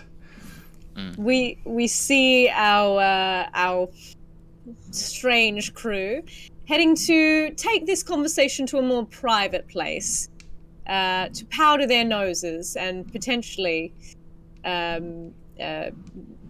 talk more of the coming drama. I need to go to the bathroom as well, so I propose we all have a little wee good break, run. unless you can keep it running while I'm gone. Or do we use this as like a mid? Let's use this as a midstream break. We'll Yeah, allow people who have yeah. joined us to look back in the stream and look back at the video, see what they've missed out on. We'll be away for maybe 5 minutes. Yeah, just a quick one. Yeah. All Great. right. And then we'll be back in 5. Thanks for joining us, and we'll see you for the next half. See you See soon. you All right. lovely soon. Get to join in.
And we're back.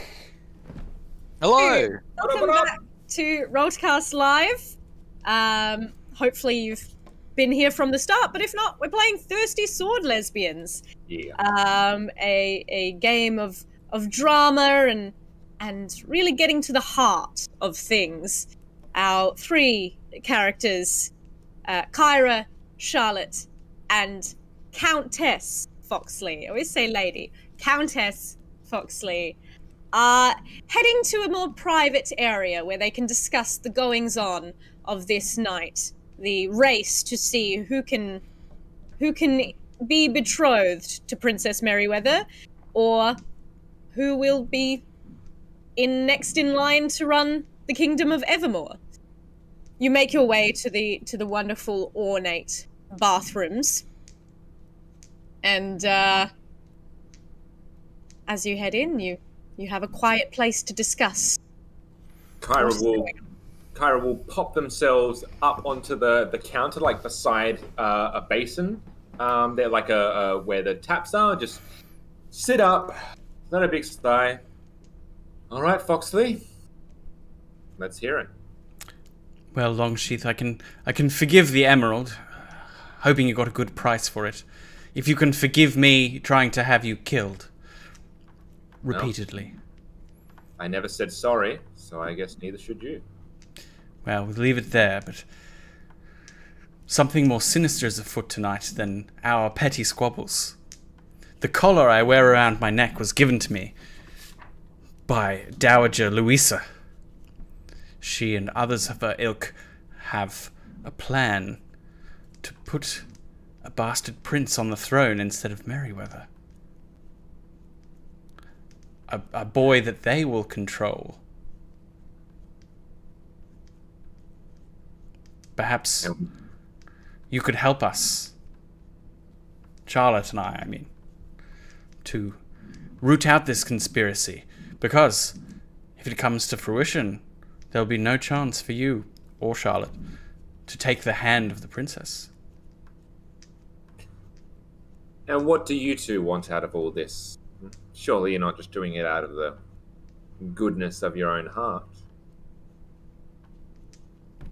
I seek to atone, to mend my vicious ways. I only want what's good for the kingdom of Evermore. Charlotte has seen to that. Surely Charlotte can speak for herself. I see that her eyes have not left me since we walked in. I'm sure that a well-placed sword isn't going to be thrust in my direction if I take my eyes off you both. If you follow the Countess's instructions and suggestions, I think everything will be fine.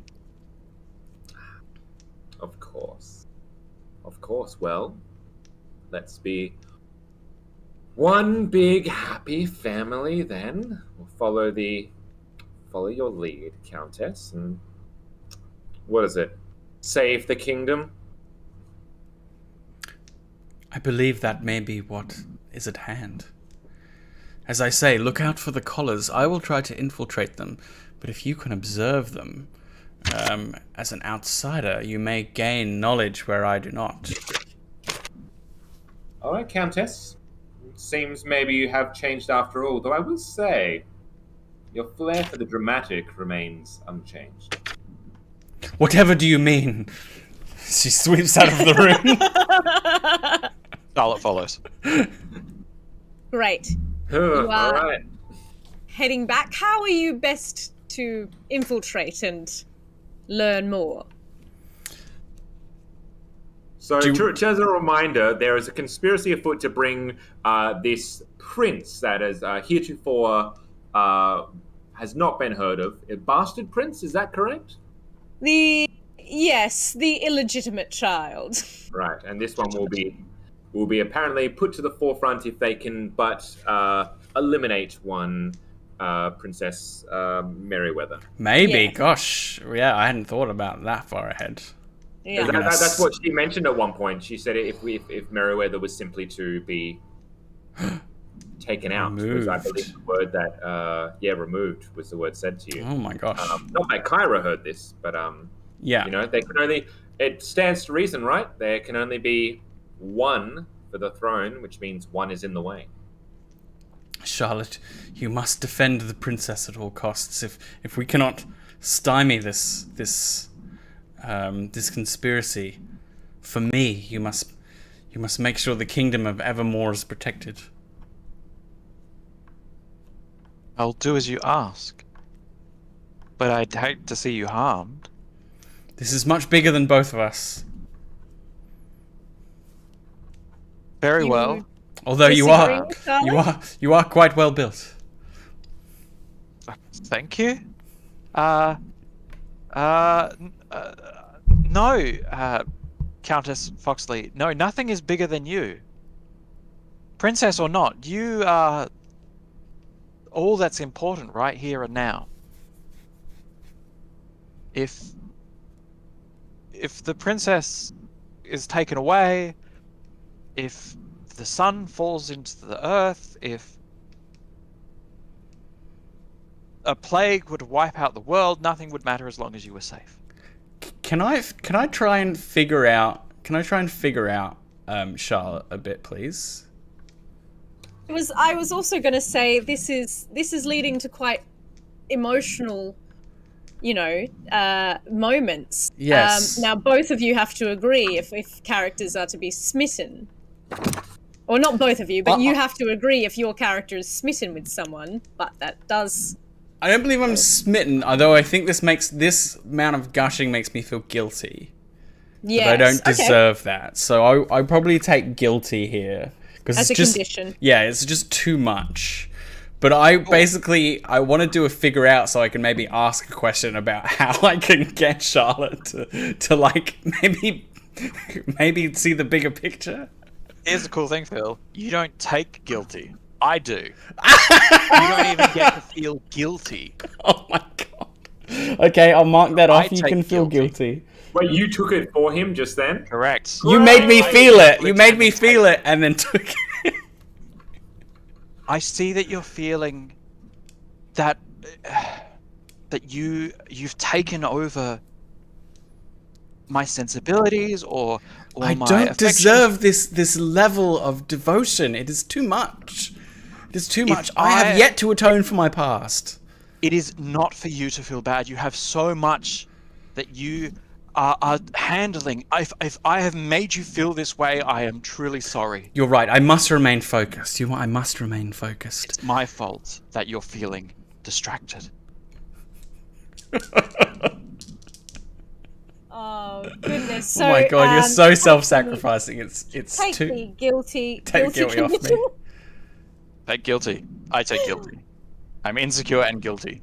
Great. Are you trying to figure out Charlotte? I would like to, yes. Yeah, Although I would roll with wit, which is +2 for me.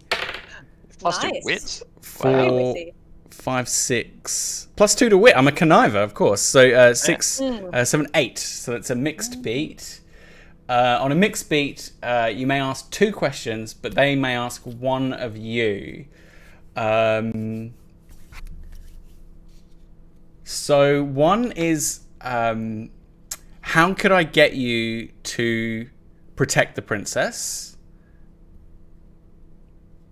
Yeah. By telling me that you love her.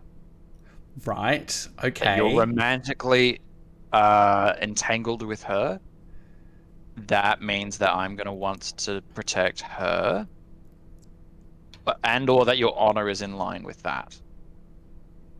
Right, Okay. that you're publicly declaring your defense of her is how I would do that, or love, or just privately confiding with me that you love her.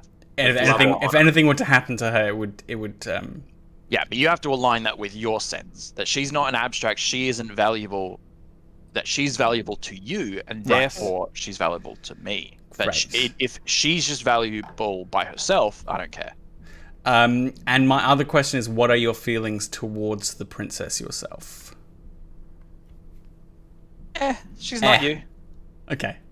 You get to pick one of the questions as well. There are 5. Do you have them up? Yeah, I got them up. Yeah, Yep. great. How could I get you to love me? Oof. You'd have to see me as a whole person, not just a construct of. You have to stop putting me on a pedestal. You'd have to a construct of devotion. Yes. You'd have to abandon your devotion towards me. That is what you'd have to do. And I think you can do that. You can become devoted to another instead. But yeah, you would have to abandon your devotion to me. Otherwise, I would never open my heart to you like that, because I would feel like I'm taking advantage of you, and that's something I've chosen not to do. Also, just in terms of story and stakes, I would say for Charlotte's demands of Foxley, that perhaps it's a public declaration towards Merryweather. That I intend to be. Yeah. Yes. If that. Yeah. That if would that help. suits. That just would help. raising stakes of a royal drama. Yeah. And it's like, I love her. Yes. Yeah. Well, then, as I come back into the room, I will say, well, Charlotte, if you won't do it for the kingdom, perhaps you'll do it for me. I declare that I, Countess Foxley, will. Sorry, Phil. Just before we jump in, can Sorry. we have a little scene where we discover those things about each other? Yeah. Oh, okay. Is that it's not a reading thing? It's something you actually. It can can talk be. about. It might be more fun to Yeah. discover them through a narrative, though. If that's all right.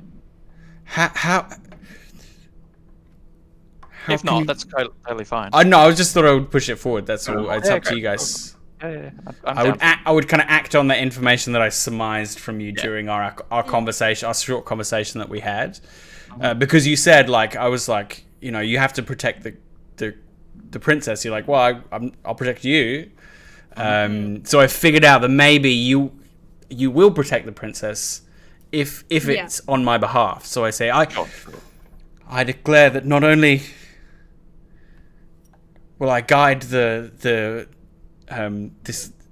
kingdom of Evermore into the future at Merryweather's side, she has stolen my heart with her innocence and her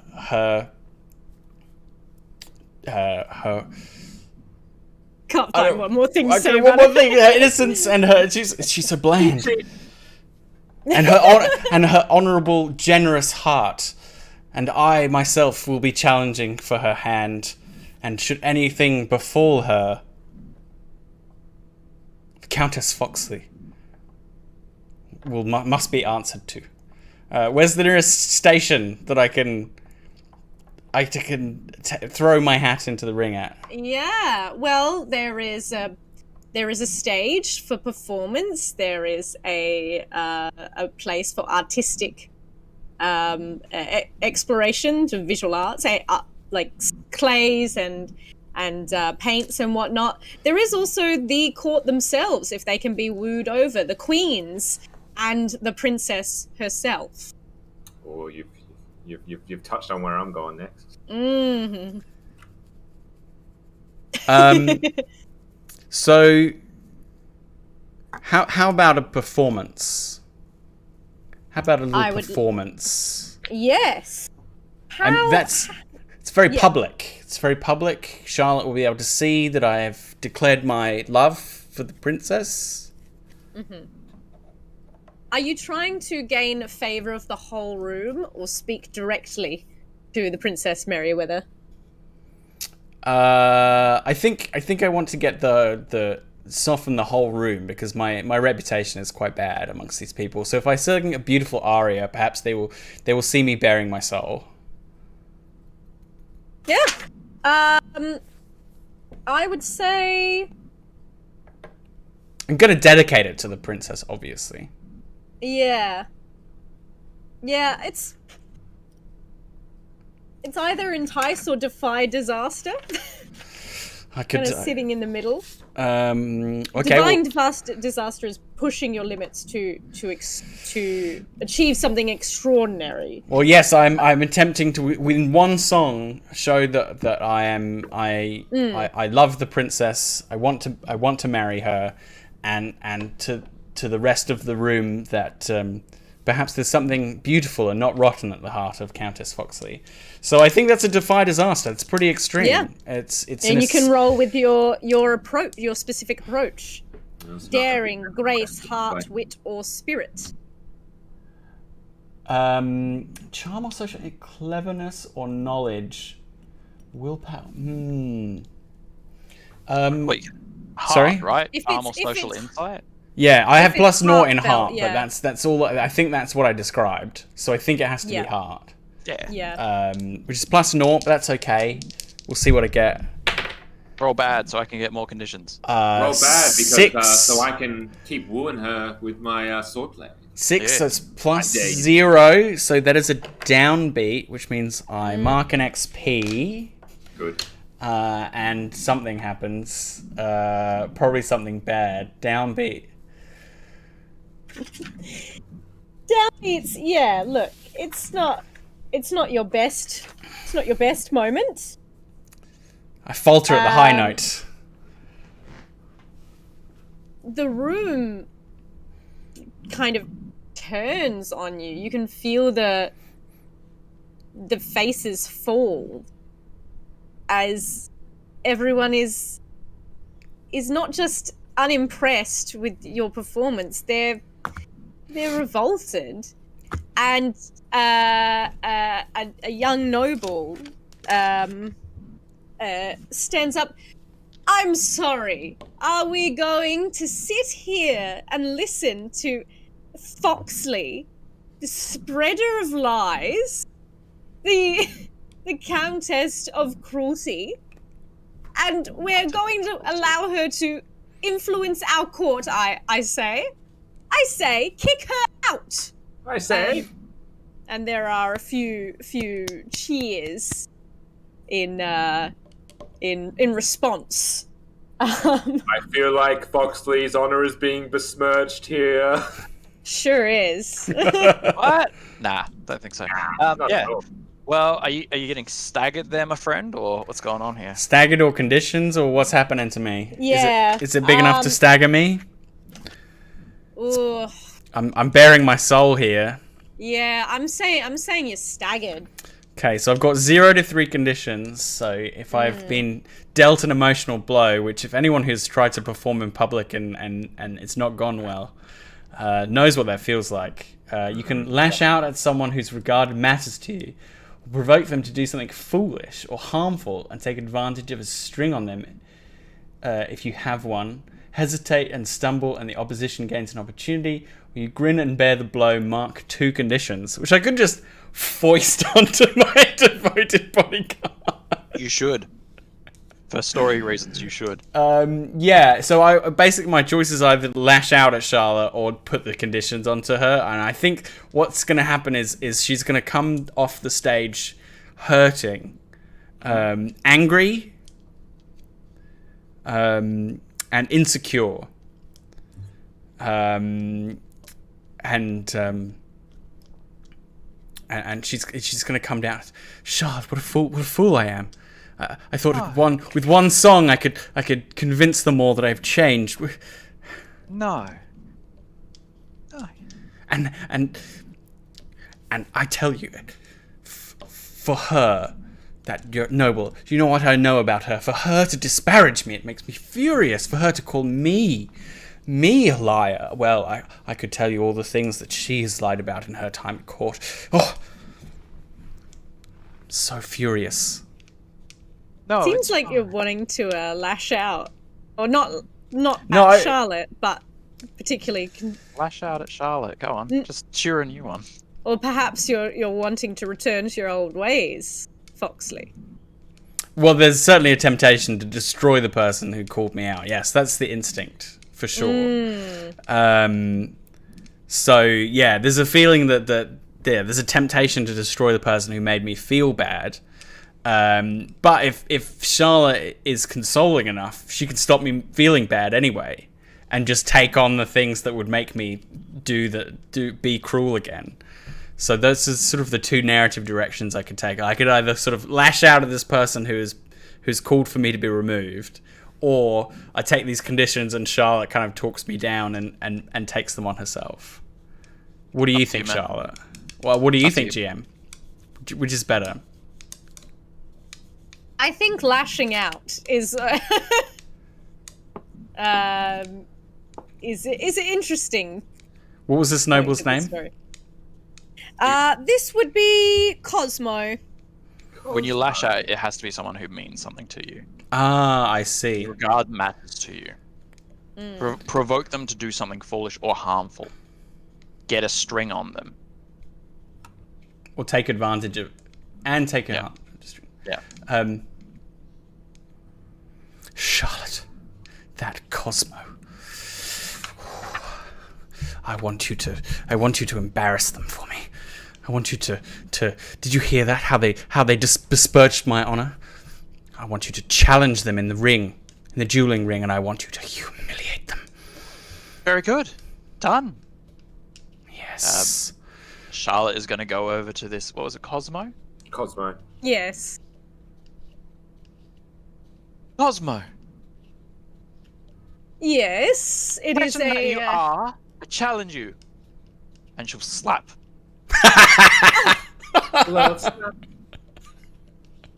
Now on your feet. You want to fight?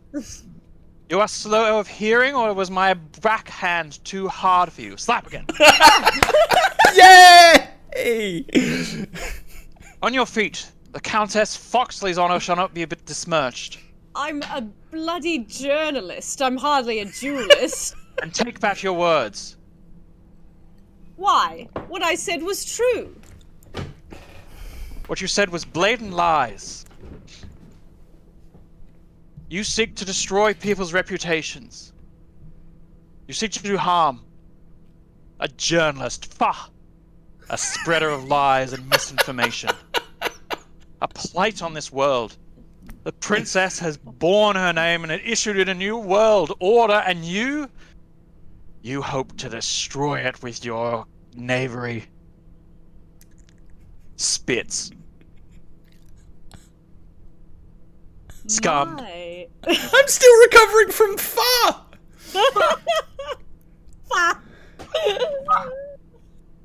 How was that? Is that That's Thirsty great. Sword Lesbian style? Oh, that was amazing. Amazing. We were waiting all session for Charlotte to come out, and she came. Yeah. She came and... I gotta have conditions, baby. I'm Yeah. not an Fine. active character. Fine. Yes. Draw steel. Very well. They will head to the weapons rack, Mm-hmm. fumbling in anger, and they have picked a rapier. Mm-hmm. I will not stand for this. You talk of integrity, and yet you're following around that spreader of discord. I cannot believe it. And you're just her little puppy dog, aren't you? That's all you are. But I think of a good comeback. Please, take it as part of the game. A puppy dog. My dear Cosmo, I am a bloodhound, and she'll attack. Hey! Excellent. Roll a fight, please. Yeah. I wanted the right comeback to puppy dog. Rollin'. I have some conditions. Yes. They don't affect me terribly badly because I actually, instead of getting -2, I only get -1. Because I'm pretty great. It's And you can roll with daring or grace. both are +2. Great. So that's a 10. Ooh! Very nice. So you choose three of the applicable reactions. I'm going to take an object from my opponent. I'm going to make that the rapier. Yep, great. I'm going to deftly disarm them. I'm going to create an opportunity for an ally through prowess or distraction. I am going to, through prowess, knock this Cosmo to the floor in front of Countess Foxley, disarmed and sprawled on the floor. And I am going to, yeah. So odd. I'm going to, through violence or cutting words, inflict a condition. I'm going to inflict a condition. Right. What would you like to inflict? I'd like to inflict insecure, if I may. Great. No, pardon. I'm going to inflict frightened. So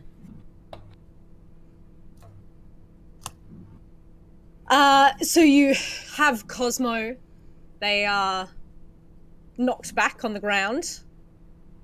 Do you have a cutting one-liner as you hold their own rapier back to their throat?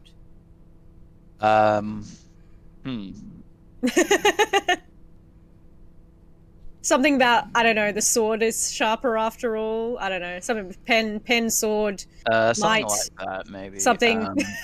Rough. Barks worse than you bite. Oh, fuck. Yeah, something to the effect of like, okay, how about this?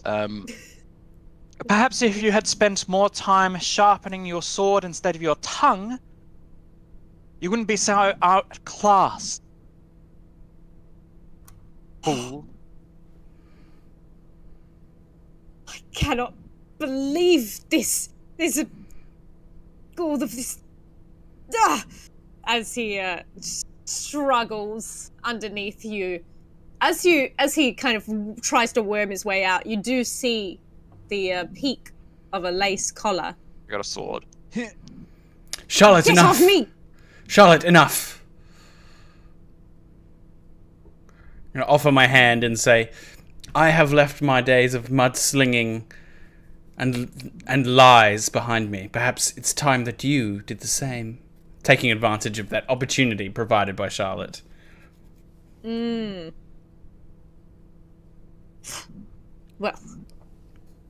Would this person be a villain? Yeah. You see they've got the lace collar. Also, Ellen, you gotta give me one of those back. Yes. Take an object, create an opportunity through violence. Or Oh yes, of course. Yes. Provoke me. Can you I give think me a it's condition? I think it's the provoking. I think it is of the puppy dog comment. Did indeed kind of cut deep as he just you don't want to leaned use in and says, cutting words to give me a condition of angry. Yeah. Yay! Yay. More conditions. That's the How power many by you the got, Ellen? apocalypse way, isn't it? Though you gotta you. 3. Yeah, nice. They're gonna give me +3 later on. Yeah. Someone stagger her, quick. No. So, Wicked Past. When you hear about a villain for the first time, you may decide that you know them from your past, which obviously we do. If so, give them a string on you to ask a question from the figure out a personal list and take a +1 going forward against them. So I can do a figure out question, and get a +1, but they get a string. They get a string from me, which is offered by me saying, "Hey, actually, I've changed my ways." When I lift her up, and I'll quickly pick a question.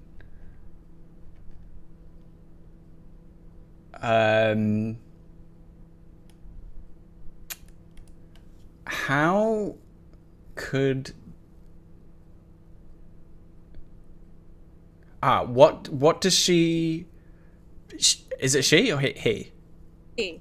What does he hope to get from the conspiracy? Why is he involved? Can I figure that out? Like, I know him from my past. I want to know what motives he has. He's a mudslinger. Why is he involved in the conspiracy? Cosmo is a writer that you knew in your youth. You were quite cunning together. You were quite biting and scathing, and I fed stories through him. Yeah. Yeah. With the ousting of King Alder, there has been a new crackdown on just truth in the court. There's been a crackdown on gossip and spreading rumors, essentially, to destabilize. So the Cosmo Queen's new wants power. Cosmo wants things to go back to where they were, where his gossip rag was Was talk respected. was talk of the town. Yeah. Okay. And allowed him great political influence. So as I help him to his feet, I kind of, I Countess Foxy cocks her head and realizes that yes, he a new fairer future would not be in his interests, and now Yes. I know what motivates him, and I can take that +1. But he knows that I perhaps have become less full of guile and could use that against me as a string.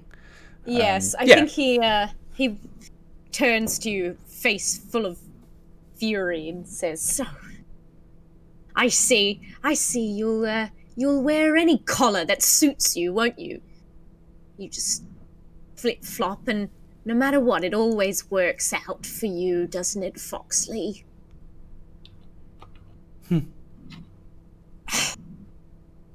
You'll see. The world moves as it should. Charlotte, that was an amazing display. Thank you.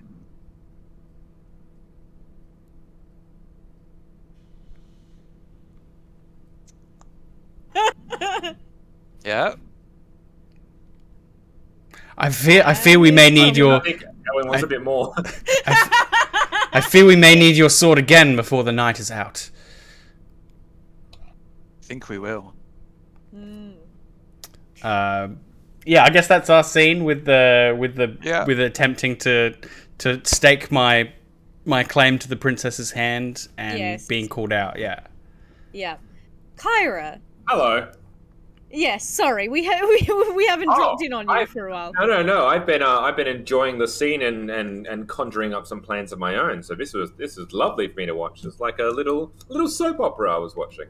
Yes, as this plan to take the stage and impress the princess is happening. What is their plan? Well, And what are they making out their way to do? Kyra initially had some plans to find out a bit more about the conspiracy that was afoot. But as the commotion and the ensuing duel and besmirching of honor and this whole big cavalcade of swords and everything else that took place, Kyra decided to follow one of their own personal goals, and that is to get closer to the princess themselves, while attention seems to be somewhat away from her. So Kyra will, as surreptitiously as possible, as cool and cavalier as possible, will almost sidle up beside the princess and kind of rest a hand, an elbow, kind of behind her, on maybe like a banister or something that she has behind there, and it'll just first of all make their presence known to Princess Merryweather, and I feel at the time that the commotion is beginning to build. Kyra again. Merryweather, sorry, and looks deep into her eyes. Princess Merryweather. Yes, well, I guess that's what it's all about, isn't it? Just people here trying to get to me. They don't seem to really care what I'm like. It's just that I'm a princess, aren't I? Oh, it begs the question, isn't it? Doesn't it? What are you like, Merryweather? And more to the point, what do you like? Well, What do you like? Me, right? Yeah. Are you trying to figure her out? Yeah, Yeah, absolutely. let's do that. Yeah, let's So do a bit of figuring out. What am I using for that again? Wit. Wit. Wit. +3 if you have a Or string on plus, them. I was gonna say +3 if you spend a string. Yeah. Because I do have a string on them, don't I? I have one. On the princess. Wow, nice. Yes. Yeah. So now I already have. So you said a +3. Is it a +3 on top of whatever bonuses I have in wit as well? Yeah, +3 more. Yeah. Yep. Yep. So this is going to be a +5. Oh god. So I succeed no you matter can't what. fail, correct? Yeah. What degree? Double ones. I got a 6. That's an 11. So that's a great success. Big. Great. So you can ask her 2 questions now or later. I'm gonna hold it just for the minute. I'll see how she answers first. That's what she's answering, right? Is those questions? Oh, it depends what I ask. That's true. There are other questions. This is an ongoing scene. So yeah, they'll ask that first. What are you like and what do you like? But if this is, it's up to you. If you want those to be the 2 questions I use, then I'm happy to use that for the figure out a person. Otherwise, there are other questions on here that I would ask as well. So what do you think? I can rephrase those 2 questions more so in terms of some of those that are there. Yeah, those ones are quite, Yeah. All right. Let me rephrase romantic. them slightly. Well then, that begs the question: what is it that you enjoy most? And how are your feelings towards everything that's going on here? So basically asking feelings towards like the party, and like I'm taking that question instead of saying towards a person, it's like this whole thing of like, how do you feel about everyone vying for your affections in this way? And also saying, what do you love most? Well, what do I love most? I suppose it's... I love... It sounds silly. I love my kingdom.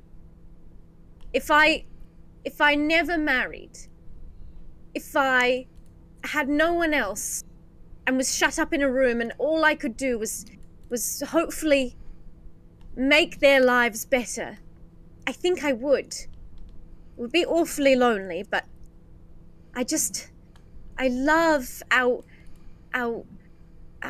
orchards, and I love the architecture in the towns, and I love, oh God, I just love it all. And I just want to do what's right. And everything here seems so... It's so disingenuous. How can I really get to know someone in one night? And if we're to change history, why does it need to be through another antiquated method of marriage? Aren't we trying to put in a march towards progress here? I don't understand, I suppose. You're not the only person. And they lounge back a bit further, breathing out a sigh. Look, I'm gonna be honest with you. All this here, all this motions towards the some of the chaos that's beginning to ensue. All this is a bit, don't want to say above me, but it's just too much, isn't it? All this talk of marriage, of saving the kingdom, it's all just a bit much. And to hell with it.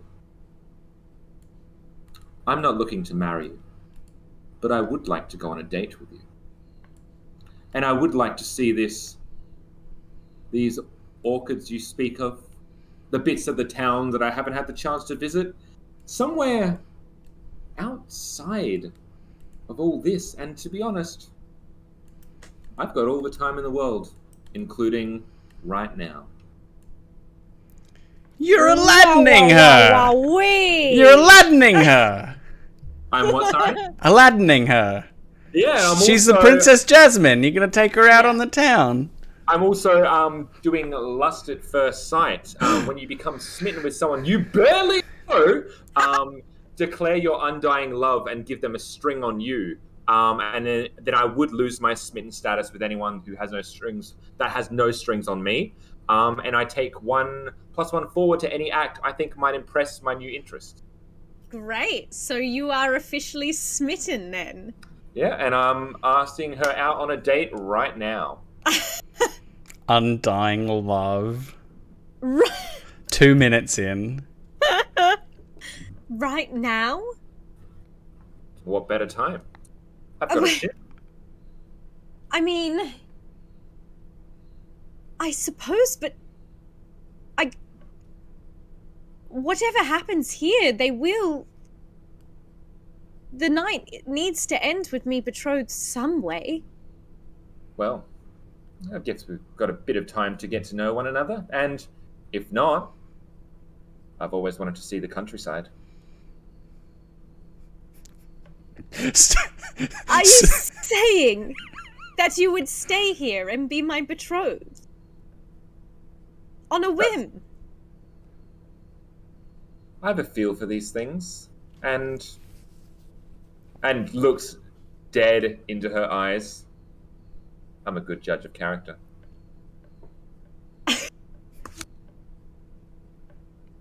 Entice. Oh, me, yeah. Please entice. Please entice. Please.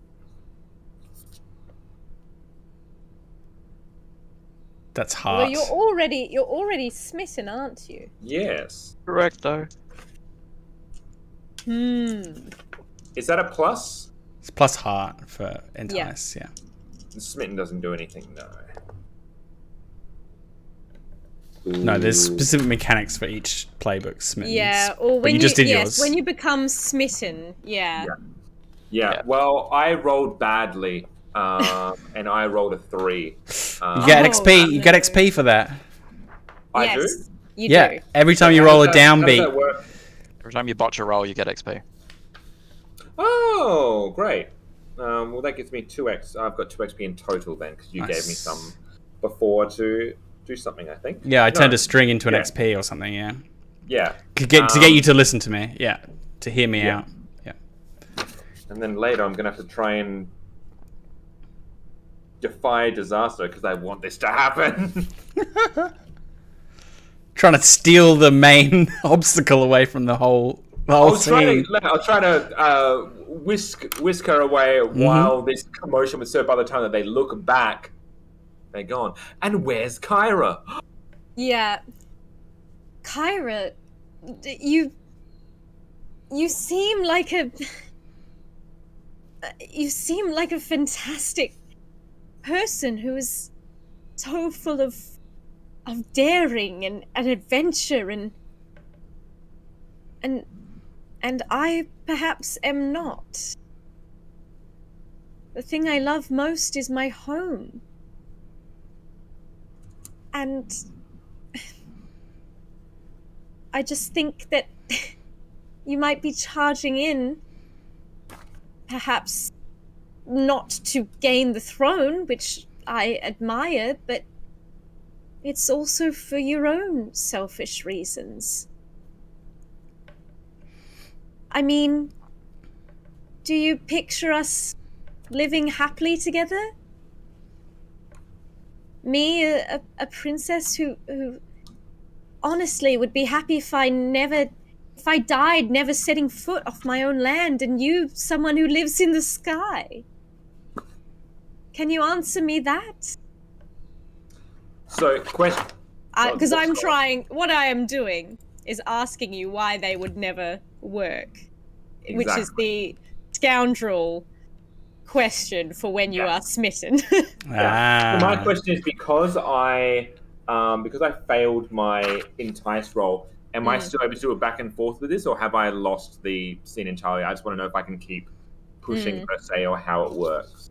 And you keep rolling to try and Yeah. Because what's gonna or how does that kind of work going forward? Because there are I'm looking at other things, but I'm just wondering.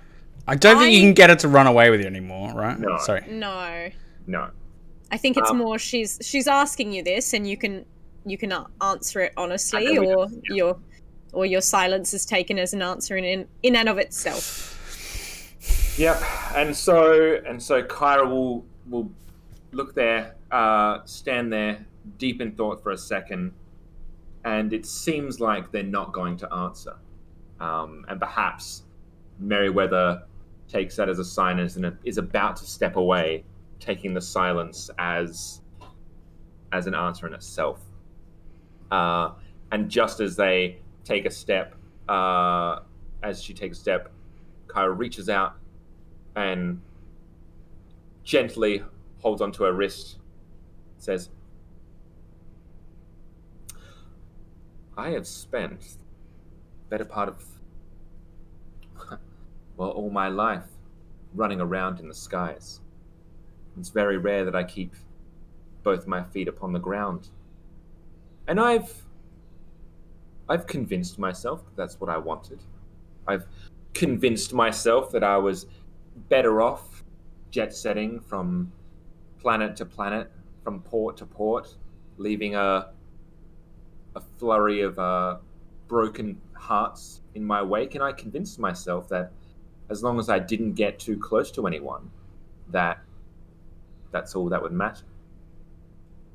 But being here tonight, seeing you walk in the room, seeing what you stand for, what you hope to achieve, and what you want, has convinced me of a new direction, of one where, for the very first time, my feet stay planted on the ground. You tie me to the ground for the first time. Hyra, that's... I wish I could fully believe that. I fear that this feeling I have towards you is too dangerous. I feel like you're too dangerous. She takes your hands in hers. Can you prove it to me? Can you prove that you will love this kingdom as much as I do? Because if you can't, then I have to move on. And then they look at you, squeeze your hand tight, turns their back to Merryweather and addressing the entire crowd, flourishing the coat back to show the sword that is now back in its sheath. All those, and what was the collar that we had decided? Like, what does it look like? White lace collar. All those with white lace collars, present yourself now. What are they doing? Another murmur goes throughout the court. My word. And you see a few nobles make nervous touches towards their necks. And Kyra will produce the sword of Saturn, and will flourish it.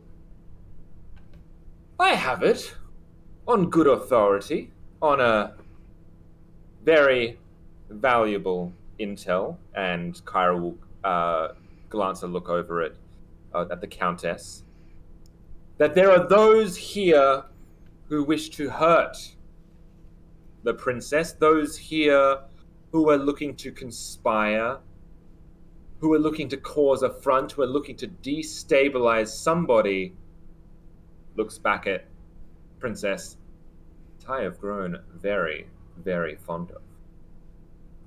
And so, I present two options to those of you that I'm speaking to right now. Either stand up and leave and never come back, or face me here right now and I will make you leave. Those are very, very powerful words. And as they ring out throughout the now murmuring and conflicted court, you see 4 nobles stand, swords drawn, and say, "Well, isn't this the exact kind of filth that this kingdom is looking to bestow upon the throne? This thief, this smuggler. This is where we are heading, people. This is what our lovely queens would have us bow down to. Well, the white lace collar says no, we are protecting our traditional values. We are standing for the kingdom as it was under King Alder." And you see in the corridor the disgraced Cosmo with his greasy green hair, snarling as he stands aside to behold the Prince Buck. Buck! I was going for a forest naming theme. Yeah.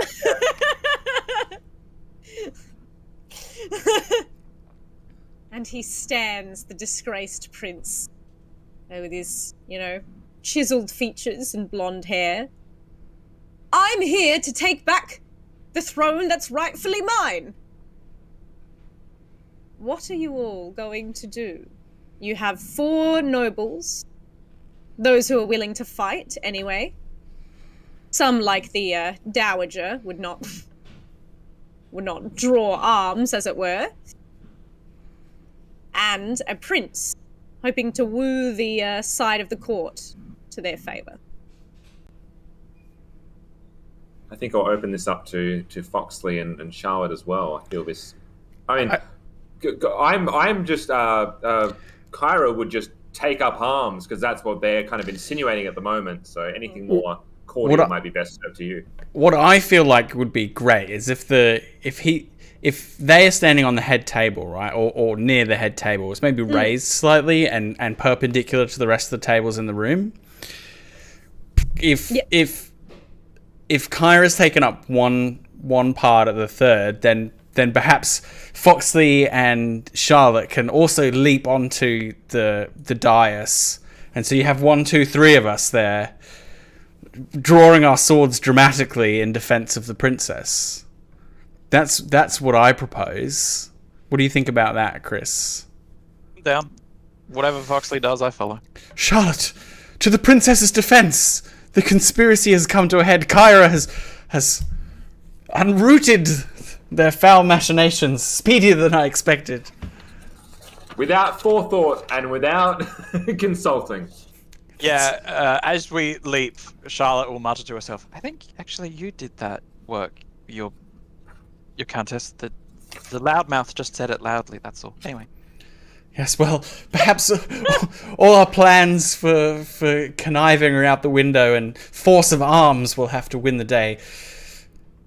Charlotte, if you could only devote yourself to something other than myself, to the life of the princess, to the good of the kingdom, then perhaps we can win the day.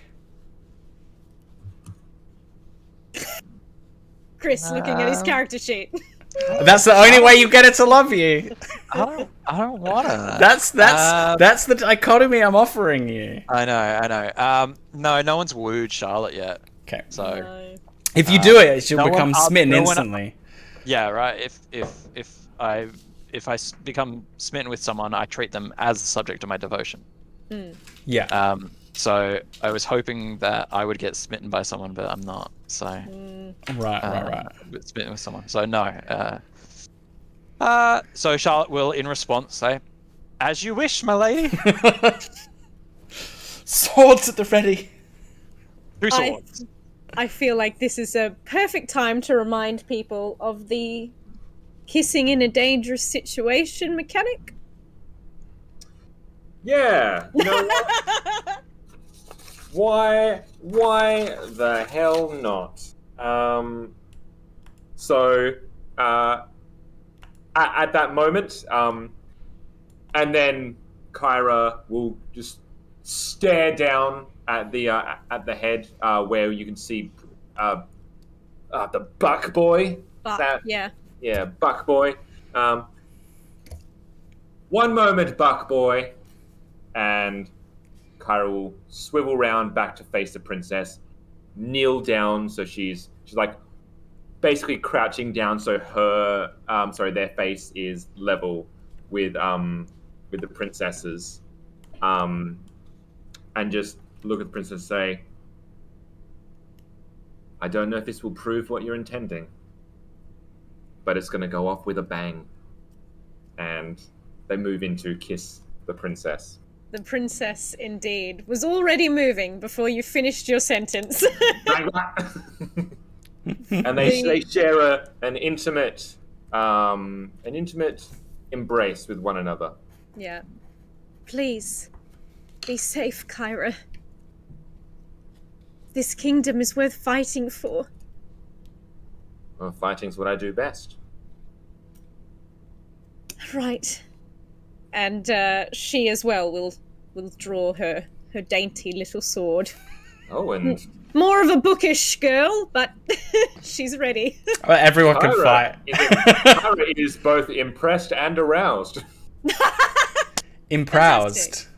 Improused. I'll mark those as a condition. Yeah. Improused. We should do some custom conditions. Improused. Is the dowager fighting? I want to fight the dowager. She would be sneaking towards the. Honestly, I think she wouldn't have moved from her seat. Is she the head of the conspiracy? Is this her doing? You can surmise as much. She's a powerful woman and seeks to gain much by things staying exactly where they are. What's her reputation at the court? A woman not to be trifled with. Is she supposedly virtuous? No. No. Okay, cool. Can't use that on her then. Is that part of your move? Yeah, it exposes hypocrisy of someone who is supposedly virtuous. But that's not what's happening. That's not what's happening. I just don't want her to get away with it. So if she makes a move we got to protect the princess first and foremost. Let's have a fight scene. Yeah, let's do that. Yeah. Swords drawn. The 4 nobles. They are dressed in bright colours, thankfully, to identify them. With the white collars, we have one in red, orange, blue, and green. Striking coats. Perhaps this was meant to be their way to make a stand. They were going to do a dance number once they won. Yeah, they were going to do a flash mob in their victory. Lava dance mob. Yeah. They haven't run towards you yet. They are swords drawn, hoping that you will back down and surrender. The prince has no claim here. This kingdom belongs to the queens Petrichor and Sunny? Sunny, long may they reign. And they shall decide who shall take the throne after them and guide evermore into the future. This usurper must not be tolerated. And his you can continue, sorry. Yes, this usurper must not be tolerated. I command you to leave this hall at once, I say to all of the assembled. I think what the Countess is trying to say is, you're not welcome here. Ooh. I can speak for myself, Kyra. I love that I love what you're trying to do, Phil, of like getting some of them to back off. Yeah. Back off or bring it. Either way. Yeah. Bring it to a head, because I've got like the best fighter in the solar system right here. So if I can entice them to fight us, then Charlotte can go to town. Yeah, you're the best fighter in the galaxy. Yeah. You're trying to entice? Or yeah, I guess I'm trying to. Or are you defying? Yeah. I could be disaster. I could defy disaster here to influence the situation. Yeah, to an angry court. Yeah. That is bustling like a beehive. It's a really good use of that, actually. Yeah. So, I think can I roll with wit? I know exactly what to say. Yeah. How to speechify. So my wit is +2. Yeah. 5, 6, 7, 8, 9. Interesting. So it is a hit, but it must come At a cost. at a With cost. sacrifice. A hard choice or success with a sacrifice. Okay, cool. Oh. Such a hard one to navigate. So I'm trying to provoke the nobles into their muscle into a fight with us, mainly Charlotte, so that they can be swiftly defeated and conspiracy over if they have no more leverage, right? I'm going to say that the sacrifice is you can either take head first into this battle, or you can bring the Dowager to justice. Oh, I see. Right. So She is kind of already trying to slip away or slip backwards. out a side door Yeah, and onto her waiting carriage. where she will continue to try and build back her I think that's power and her strength. I think her getting away for the next time is better narratively. You know, she can be a nemesis. Yeah. Should we return next to we meet. should we return to Thirsty Sword Lesbians again? Yeah. She can get away, and I can call out the soldiers, and as they come forward, I can just catch her disappearing behind a curtain. Yeah. Her jeweled fingers like disappearing behind a curtain, and no, the safety of the princess is more important. You have that reminder of your past now. Your co-conspirator out to gain power. But She alas, knows too much. You can't get them all. The 4 charge towards you. Emboldened, they have decided to indeed bring it on. Bring it on again. And they are just heading towards you. Should we all roll I'm going to fights? take them all. Take them all, Charlotte. Go. I'll take all 4. All can right, take you are rolling fight. Yeah. Great. I'll make this my last stand. Ellen, if it's okay with you, I'd like to consider all 4 NPCs as one NPC. I think you are that good. So that they're a superior foe. Yes. However, this is my last stand when I face a superior foe on behalf of my devotion. Oh. I may roll plus conditions. So the number Right. of conditions I have. Instead of my coming normal together. fight stat. It's all coming together. How many do you have? 3 or 4? 3. 3. That's great. What a Charlotte combo. has spent What a this combo. whole evening trying to prove herself to her lady, and finally, the charge has come to her. Being the time able for to, fight. yes, speaking with swords, what she is best at, I would say. I would say so too. She Great. is one of those thirsty sword lesbians I've heard so much about. Yeah, here they're everywhere. I can't walk into a castle without tripping over. Can't bloody walk into a ballroom without running There into they a are. whole courtroom of intrigue. Thirsty so Sword thirsty, so Lesbians. lesbian-y, and so swordy. Right, would you roll? Yeah, no worries. So roll fight for me, although I imagine with your conditions you might be negligible. I roll a 10. Yes. Great. In total. I pull a 10 in total. I get a -1 because I have a condition, but I have +3 because I have 3 conditions, and I'm so glad that worked out to a 10 plus. That's great. good. Just a 10. Just sneaked it in. So what are you doing to take them down? I'm gonna, Narratively? Yeah. I think Charlotte stands there in her big plate armor, her teal plume matching her ladies, her countess's outfit for the evening, and with a stolen rapier in the offhand and a big defendy sword, kind of cleavery thing in the right. It's an elegant display of grace and daring, where there's slashes in and then back out.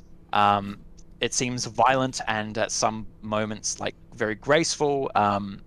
There's sallies forth and then back, which seem to like throw the opponents off guard. The kind of 4-on-1 attitude is not one that you'd expect. Angry, insecure, and feeling guilty about how she's handled herself throughout the evening, Charlotte charges forward. I have one question for you, Chris. Yeah. Do you, it might be a leading question, do you lock eyes at any point with your lady as you go and fight for her and best 4 of the prince's warriors? No. No. Because she isn't worthy of it. Oh, honey. Honey. You gave me a leading question. I made it sad because that's my brand. No, I love it. I love it. Foxy's trying to meet your eyes, and there's a noble goes flying. Yeah, that's right. If there's a moment where they see each other's eyes, Charlotte instantly looks away and keeps going. Yeah. Shame in her eyes and anger. Charlotte is channeling all of that into the fight. And I am streamlining it, but they are all staggered because with the force of one devoted thirsty sword lesbian, but one devoted warrior for the kingdom against 4, they were not ready for that. They were not ready for the fierceness of one's heart. Who would be? That's what I'm saying. That's what I'm saying. So bloodied and grazed, they scamper out, leaving the Prince Buck. This is my kingdom. It was my father's, and I am his son. And that means something, goddammit. So I'm not leaving, even if you've turned everyone in this court into cowards who can't fight. That won't happen in my reign. Buck. Read the room. And Charlotte, can he be small? He's like 5'5". Can Charlotte pick him up and just take him out the room? Just be like, no more of this now. Out you go. This is my kingdom. It was my dad's kingdom. Pat. Yes. Look. Yes. Just put him under the arm. I don't want to roll for it because that's great. Roll for height. Yeah, you could even roll him up in the carpet. It's up to you. What do you want to do, Chris? I think Charlotte's fairly violent. So maybe just like a bonk on the head with the pummel of the sword. Yep. And then He sits like a bag of wet cheese. and then like a garbage bag, just holding him like this, like far away from the body, as if not to catch anything. Yeah. And then we'll look back to Lady Countess Foxley. I'll sort. Just Are you okay? I am now, Charlotte. What a display. Perhaps, don't harm the prince, but put him outside with the rest of the refuse. Very good, Countess. Sorry, all I pictured was like you saying "very good," and then if this was a movie, smash cut to the window and the garbage pile. Ah! Yeah. Oh yeah. Yeah. Great. Just want to know that we're all on the same Great. silly page. I also would point out my devotion doesn't say Countess Foxley should always be obeyed, so that she's always right. Right. So I shouldn't harm him. No, Oh well. but my God. Those stairs are real pointy. And you know, All down them out the castle. and you know this part. You've seen this party. Imagine the rubbish. Yeah. Oh, could be. All those So much meat wet. pies. I Oh, don't know what rich people eat. It's gonna be Yeah, lavish. one. don't know. It's mainly like they have lots of wonderful fruits and fresh produce. So What's a fruit? Who can say? a peach. You had one earlier. Oh, I did. Yeah. The crowd turns to our heroes. Princess Merryweather stands up, delighted. I am so glad that although change is coming, there are people brave enough to fight for it. And I'm hoping to be one of those people. And I think what is also important is to fight for love. I do not propose this in terms of political strength. I propose this because I see someone who was a rogue, who was a thief, and chose to be kind and honest and brave. And I would like to say, she kneels down in front of Kyra. I can only hope that they could call me theirs, and I them. Kyra, will you help me change this kingdom? And in a brief moment before they respond, they look over at Foxley, and will just, like, with a smile, say, "You're not going to come after me?" Only if you treat her badly. And then Kyra will kneel down as well, so they are face to face with the princess, and says, "Keep my feet on the ground," and goes to kiss them. And they kiss. The ball erupts in celebration. Oh yeah. Somehow there's confetti and ribbons thrown throughout the we all know how excited the queens were for this moment. Oh, thank Perhaps goodness. they Oh, thank themselves goodness. Oh, are thank running God. throughout. Oh God, yeah. There was just Some- sword fights you know. aplenty. There was so much fighting we didn't think it was going to Oh, happen. we lost a table. That's right. Terrible. I thought it was going to be boring. Yeah. And the princess bestows the necklaces of precious jewels on the countess and the faithful Charlotte. She gives each one a peck on the cheek.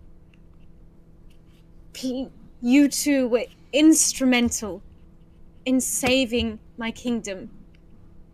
I know that we will always be on a knife's edge as long as we walk towards progress, but I know that if you are here and I heed your wisdom and your bravery, then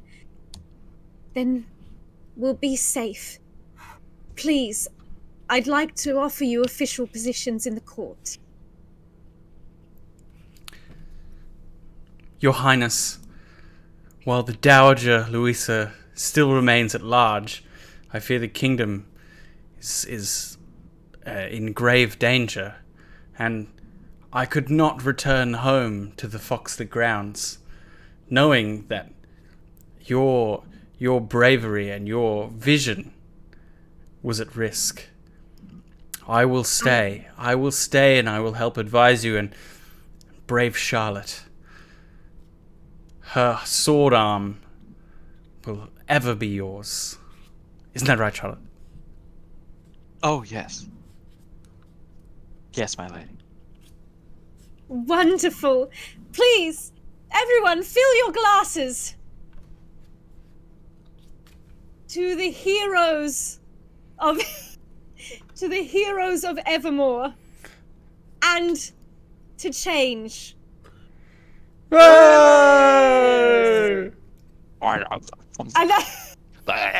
And that concludes our story of Thirsty Sword Lesbians.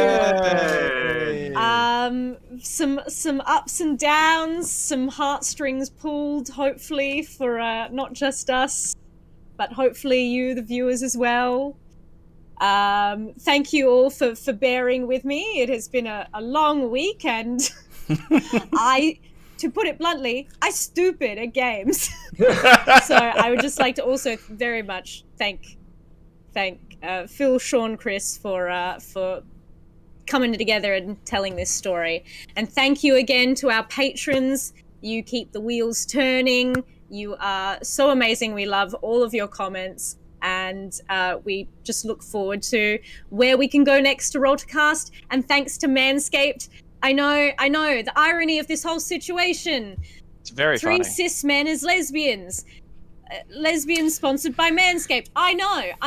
But I think this game understands that we all love lesbians. And we all love stories about love persevering. We love being thirsty. And if you love people, then it's important to look after your undercarriage, for God's sake.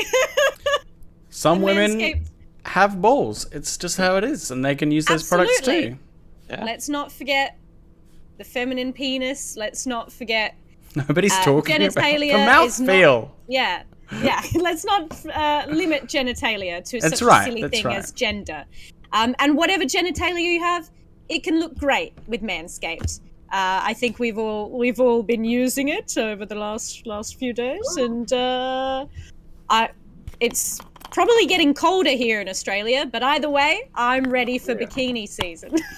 And it's also worth noting if people would like to also play Thirsty Sword Lesbians, where can they find their own copy of Thirsty Sword Lesbians? Yes, so Thirsty Sword Lesbians is created by April Kit Walsh, and it is produced by Evil Hat Productions. So head over there. They have been so lovely just to give us a shout out. And I hope more people get lost in this queer tale of love and daring. Yeah. So, thanks, everyone. It'll be me next time. Yes, that's right. So if you want to have your say on what we'll play in Roll to Cast Live, Sean will be picking his 3 options, and our Bonza Tier patrons can vote on it. So It'll be the start of next month that we'll have that list up. So as soon as April begins, the fun begins.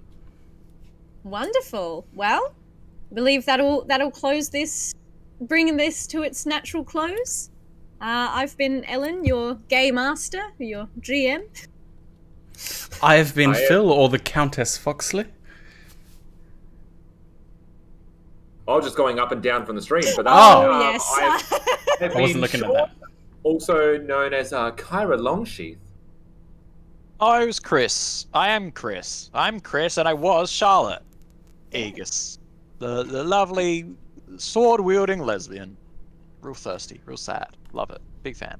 Love it. Great game. Bye. Thanks, fantastic. Bye, everyone. Bye, friends. Have a great time. Subscribe to the channel. Have a great time. We love you. Bye bye. Get I'm to gonna keep waving Manscaped. until manscaped.com, RTC, RTC. patreon.com/rolltocast. Bye bye bye bye bye, friends. We love. Okay, I faded you out.